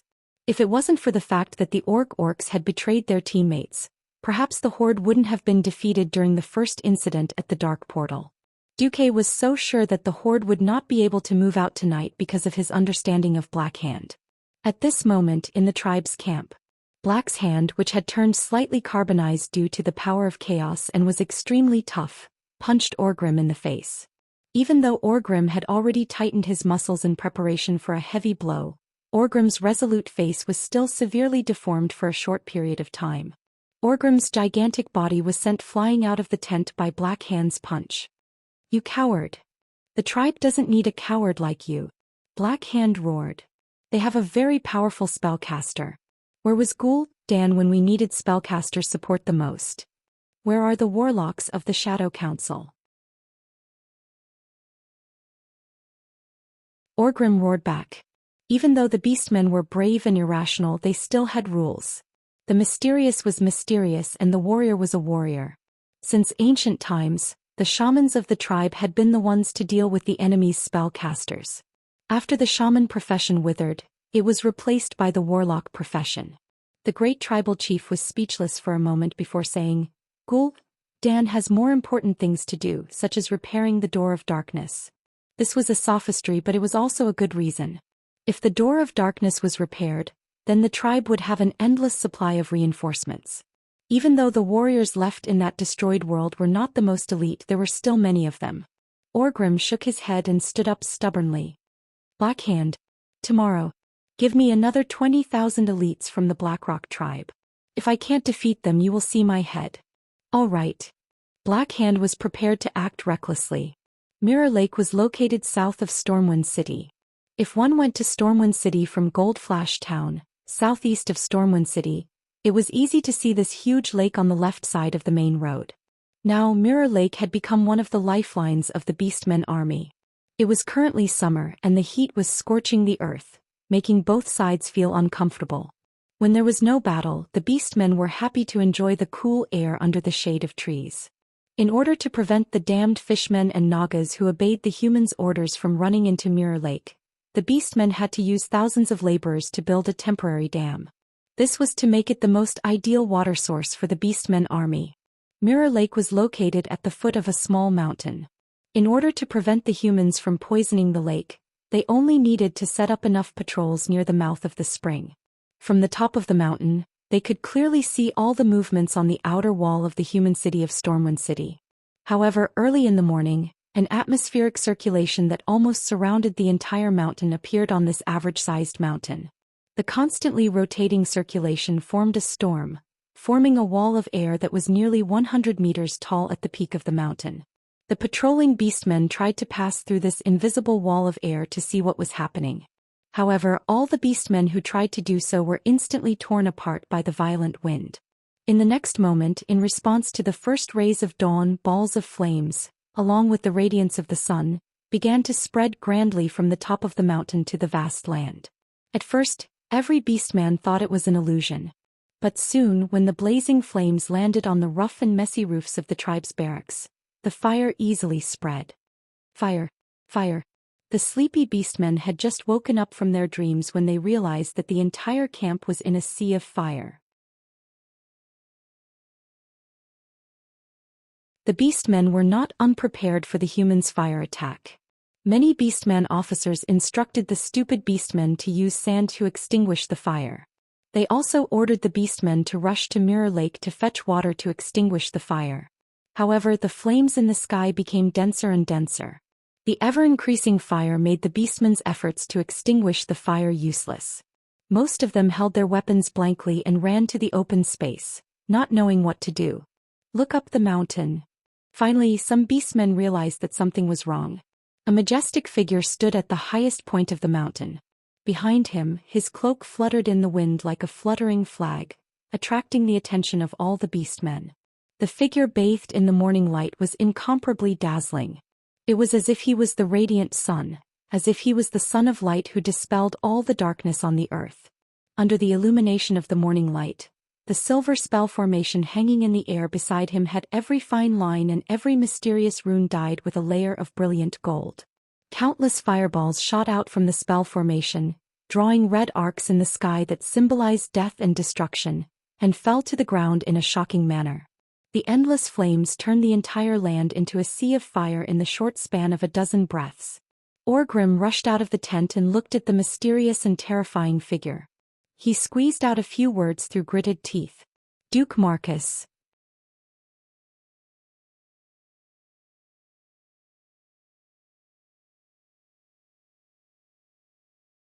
Chapter 161. Of course you have to remember me because I will become your nightmare. The words spoken by Duke in the orc language were still echoing in Orgrim Doomhammer's ears. It was like mockery, but it was also like a nightmare that he could never escape from. Great Chief Blackhand brought his guards to Orgrim's side and roared, "You know that human mage?" Of course. It was this Duke Marcus who repelled the surprise attack of my men and me. I had already killed my way to the human chief's throne at that time. Blackhand's face twitched. Of course, he knew that the best way to deal with spellcasters was to find stronger ones. But he had no choice. The orders from the Shadow Council had not been cut off, and he could not even find a single warlock. Grabbing Orgrim's shoulder with one hand, Blackhand pulled Orgrim's body over and roared. Spittle flew all over Orgrim's face as he gave a death order. Now is the time for you to wash away your shame. My adjutant. In order to prevent you from escaping, Deadeye will keep an eye on you. Go. Orgrim's facial muscles twitched as if he was electrocuted. The word shame deeply stimulated Orgrim's nerves. He did not argue. In the eyes of the orcs, failure was failure. There was no way to refute it. The great chief was merciful enough that he did not execute him immediately because of this. Even though he still had the anger of his good friend Durotan's death buried deep in his heart, he knew that this was not the time to challenge Blackhand. Follow me. Orgrim waved his hand, and his elite beastmen charged towards the small hill not far from the Mirror Lake like a murderous flood. Beside the elites of the Blackrock clan led by Orgrim, there was also a fierce army marching side by side with Orgrim's army. It was Kilrog Deadeye's Bloodring clan elites. The Bloodring was once the most powerful clan in the Horde. They still had a shocking number of people and powerful combat power. Unfortunately, they ran into Duke, who didn't have a warlock to suppress him. If they were the evil darkness that drowned the earth, then Duke was the light of dawn that washed away the shadows. In the morning light, Duke's entire body was shining with golden light. Behind him was a Stormwind lion flag. Duke stood at the top of the hill and looked down at the thousands of orcs who were crawling over like ants. Darniel, help me carry the flag. I want to let these guys know that Stormwind is not to be trifled with. Duke's maniacal laughter reached the ears of Darniel, who was responsible for carrying the flag. Unknowingly, Darniel had also become ambitious. He had often heard about how awesome Duke was, but he had never seen it for himself. He had never felt it so vividly. How many orcs were down there? There should be at least tens of thousands of them. This was a power that could destroy an entire kingdom. But could Duke face it so proudly? Looking at Duke bathed in the morning light, his entire body radiating brilliance, Darniel was momentarily entranced. It was a kind of fanatical hero worship. A great general overseeing the battlefield? No.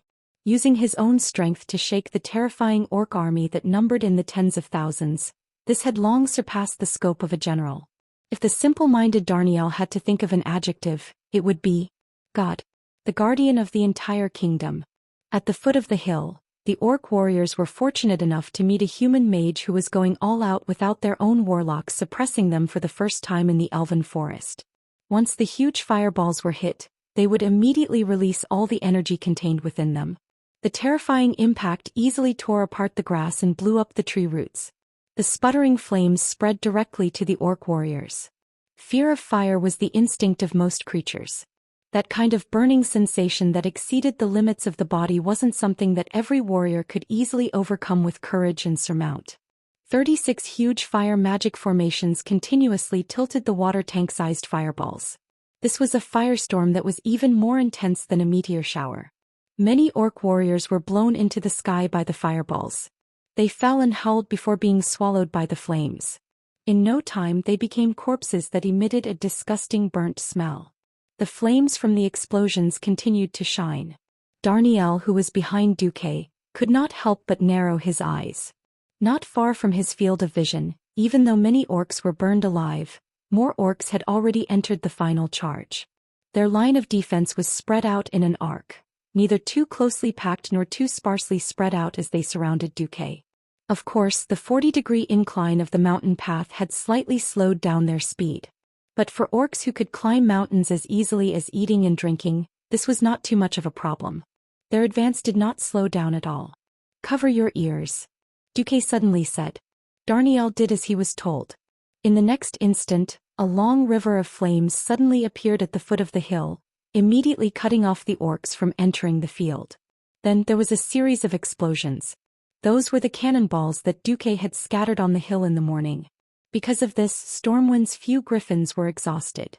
Because the horde had found a new direction to attack the city, the cannons placed at the main gate of Stormwind City had all lost their purpose. With limited transportation, these cannonballs could not be pulled away, so it was better for Duque to play with them. Just as they stepped halfway up the hill, the cannonballs that had been detonated by the fire kept exploding under the orc warriors' feet, creating pillars of fire mixed with mud. Brave and determined faces continuously fell in the flashes of the explosions, and the enraged orcs continued to advance toward the top of the hill over the corpses of their companions. They were still nearly 300 feet away from Duque. At this distance, the orcs could not do anything to Duque. But Duque could rely on his control of the elements in the surrounding sky to open up all the arcane fire magic circuits without hesitation, pouring magic onto the hill. The deafening sound of the explosions shocked the entire orc army, and even the human warriors on the outer walls of Stormwind City more than 1,000 feet away. Even if it was the lowest level of fireball, the impact it caused was quite shocking. The exploding fireball almost overturned the ground. On the originally lush hill beside the Mirror Lake, every branch was broken by the blazing heat wave. The broken branches kept falling and then flying again. Among the Blackrock and Blood Ring tribes that rushed up the hill, the flags that symbolized glory and power fell one after another. At the foot of the hill, the great chief Blackhen's eyes widened. This is impossible. In contrast, after seeing the raging fire and hearing the orc screams, the soldiers of Stormwind City burst into thunderous cheers. On top of the city wall, every warrior showed an expression of ecstasy. They knew that their new guardian, Duke Marcus, was teaching the orcs how to be human.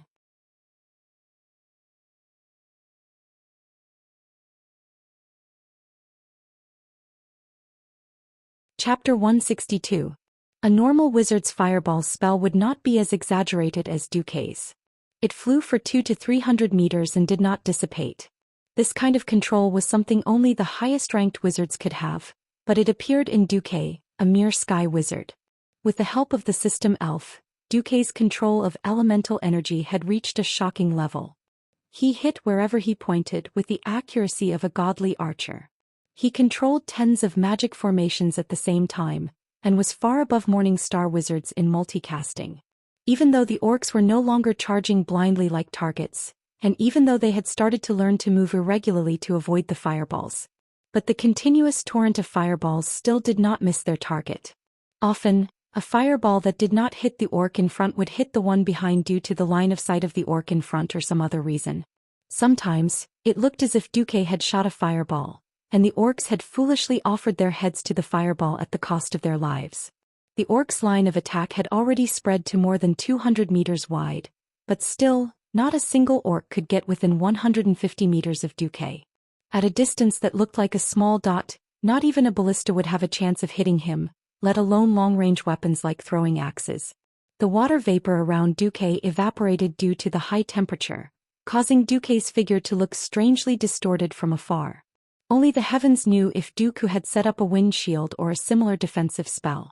But Darnielle was sure that Duke had at least the most basic protective arrow spell. Whether he had stacked 10 or tens of them, Darnielle could not tell. The concentration of elemental energy around Duke's body was so high that it was almost tangible. It could be said that Duke alone covered half of the battlefield. He had practically suppressed the orcs' attacks in all directions. This had completely surpassed skill and was already in existence at the level of magical art. A magician is a source of firepower. Duke was a perfect example of this. Darnielle, who was behind Duke, was dumbfounded. A kind of involuntary worship and awe filled Darnielle's chest. Even though he knew that he would never reach the level of a sky mage, Darnielle could not suppress his yearning. So my master will definitely reach, no, even surpass the level of the previous guardian god Medivh? Is he a super mage?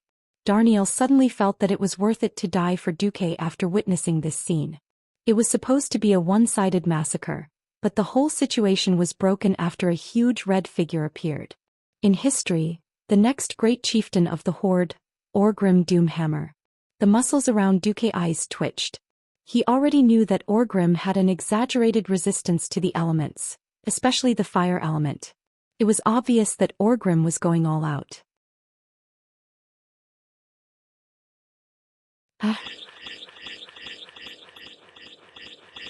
Perhaps it was to defend against Duke's fireballs. Orgrim rushed over the mountain stream that flowed to the Mirror Lake. Orgrim's condition was clearly abnormal.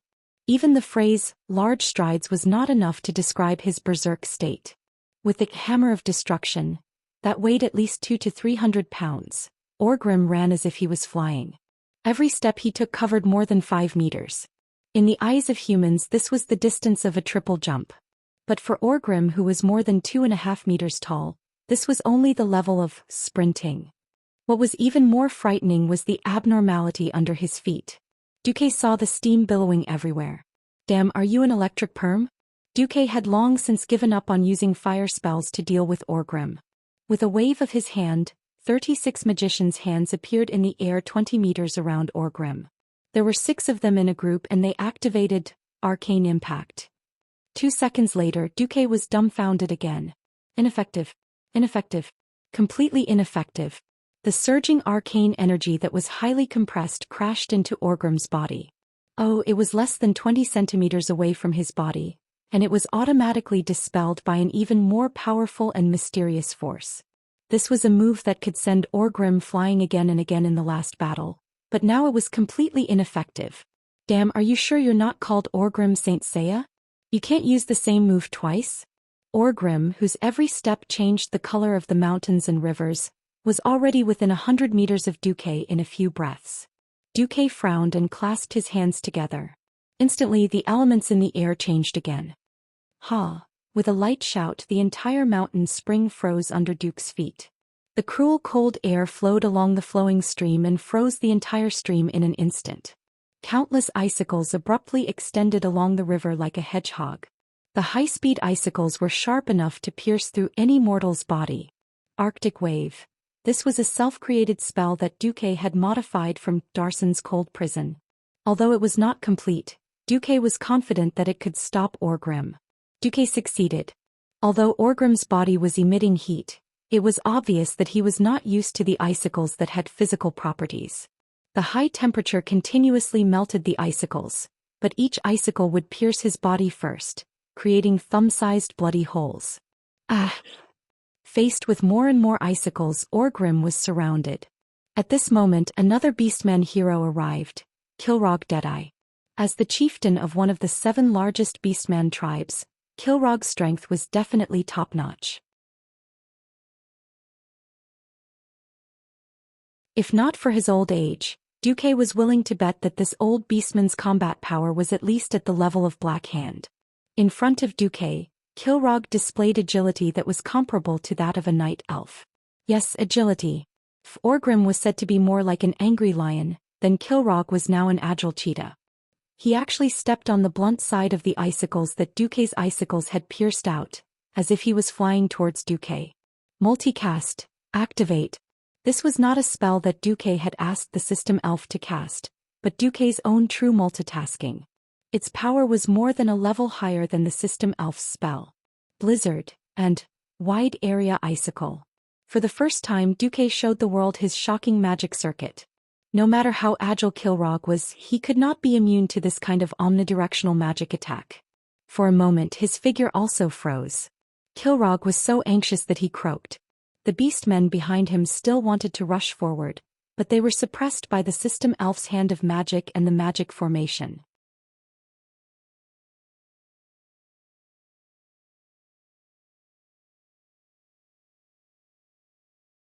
Chapter 163. Darnielle, who was standing behind Duque, was completely dumbfounded. Every spell Duque used required the full strength of a top-level sky mage, but Duque was using 3 spells at the same time, and all of them were instantaneous spells that ignored incantations. And judging from the status of the 2 orcs, they should be of high status. Boss, who are they? In private, Duque insisted that Darnielle and Itana call him boss. Oh, the chief of a top-level clan and the next chief of a tribe, replied Duque casually. Darnielle's face immediately turned green. Thanks to Garona's dissemination of tribal knowledge to the middle and upper echelons of Stormwind, most of the middle and high-ranking officers, as well as mages like Darnielle of the royal family, knew the general strength of the other side. It was generally accepted that the commanders of human armies could not defeat the chiefs of top-level clans, but could generally fight to a draw with the chiefs of second-rate clans. This was based on the many cases where the human armies were stripped of their numbers. It was simple: they were killed and their flags taken. In the many large-scale battles between Stormwind and the Horde, there were tragic cases where the commanders were killed and their flags taken. Only the publicly acknowledged god of war, Lothar, once killed the chief of a second-rate clan and saved some face. But this did not stop Lang from ordering the retreat of the army. A flag taken by the enemy was a disgrace, and a disgraced flag could not lead the soldiers to victory. This was an ironclad rule left behind by Thoradin the Great. So when he saw Duque single-handedly suppress the 2 famous heroes of the tribe, Darnielle's mouth opened so wide that an egg could be stuffed inside. But good times did not last long, and Duque immediately exclaimed, "Holy shit!" Darnielle did not know what this meant, but he knew that it was definitely not a good thing. Duque had indeed almost died if not for the system elf constantly scanning the surroundings for him. Why did mages need a large number of followers? The powerful firepower of the mages formed a stark contrast with their weak vitality. If he didn't have a magic shield or an ice shield, even if the weakest militia stabbed him with their pitchforks, Pharaoh would still die. This forced mages to keep their distance when fighting against warriors. It was already very difficult for Duque to deal with 2 chieftain-level heroes. Those 2 superhuman fellows were simply unreasonable. But an even more unreasonable fellow was yet to come. The system elf had given him the highest level of warning. A huge red exclamation mark appeared on Duque's retina, pointing straight to the left side of the mountain. It was a series of footprints that were very, very far away. If it wasn't for the system elf's special marking, Duque wouldn't have realized that this was a series of footprints made by a single person, because each footprint was at least 10 meters apart. There was no one in his field of vision, but the system elf used a simple and direct method to outline a sturdy human figure with a red frame. And this figure was approaching Duque at high speed. "Ha!" Duque shouted, and with a wave of his left hand, an ice tornado filled with freezing air suddenly swept towards the seemingly empty space. A burly human figure was forced to appear in the air. An orc sword saint. This was an orc with a crimson flag on his back, a large brown-black strange bead around his neck, a white beard fluttering in the wind, and a long single-edged sword in his hand. Duque recognized who he was at a glance. Simuro. He was an orc born in the Orc Fireblade clan with unparalleled martial arts. In history, he had experienced the First and Second War at the Dark Portal. Simuro was an expert in stealth, and his stealth skills were displayed to the extreme in the Battle of the Elven Forest not long ago. 34 commanders of the Stormwind Kingdom had lost their lives in his hands, including 2 generals and 1 deputy commander. The Fireblade clan was a famous sword saint clan among the orcs, and this clan had given birth to countless sword saints. Unparalleled combat talent, agility, and destructive power were incomparable to ordinary warriors. Almost all orc warriors had an inexplicable admiration for the sword saints. The moment Samuro's figure appeared, the orc army that was still unyielding and trying to get close to Duque let out a thunderous cheer. This cheer seemed to make Kilrog Deadeye lose his composure. With a fierce roar, his body grew by a full 30 centimeters.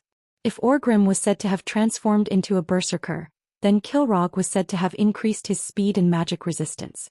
The effect of the freezing air from the blizzard had on him was reduced by 70% in an instant. Samuro's figure disappeared into the air again. Without a doubt, he must have activated the invisibility effect of Gale Step and pounced towards Duque. In an instant, the famous heroes of the three tribes charged over together. "Boss," Darnielle called out in a questioning tone. In the plan that had been set before, Duque was to run after setting the fire. But when to run was still Duque's call. Duque knew very well that in a one-on-one situation he would be at an absolute disadvantage against any one of the three Horde heroes. Duque couldn't understand the physique of the orc hero that could increase his magic resistance no matter how hard he scratched his head. Was this the 20% mutation in the world that didn't match Duque's impression? Or was it the level suppression brought by the orc hero? This was a very serious question. It was related to whether Duque would take a detour when he saw the Horde heroes in the future, or find a way to kill them directly. Heroes couldn't be replicated. Heroes with leadership abilities were even fewer if they were killed. At this point in time, before the appearance of the first-generation paladin, the humans really only had one Anduin Lothar to support the Horde, which was full of fierce warriors. In fact, before Bolvar for Dragon became a paladin, Bolvar's strength was only second-rate. If possible, Duque still wanted to see if he could kill one or two Horde heroes. At the very least, he wanted to find out if their abilities were different from what he remembered. Duke stretched out both of his hands, as though he was pushing open an abnormally heavy door. When he completely opened his hands, his entire body spread out, and an incomparably huge cover, with a blizzard constantly revolving around it, appeared impressively on the entire mountain top. When a mage's ice barrier was expanded 100 times with the support of unimaginable magic power, what would it look like? The answer was the ice barrier in front of him. An enemy that entered the barrier would be affected by a certain speed reduction effect and a certain chance of being frozen into ice. You're tuning in to the Zhou Xian's Legacy YouTube channel. Don't forget to subscribe and join us on this journey to catch the most captivating stories.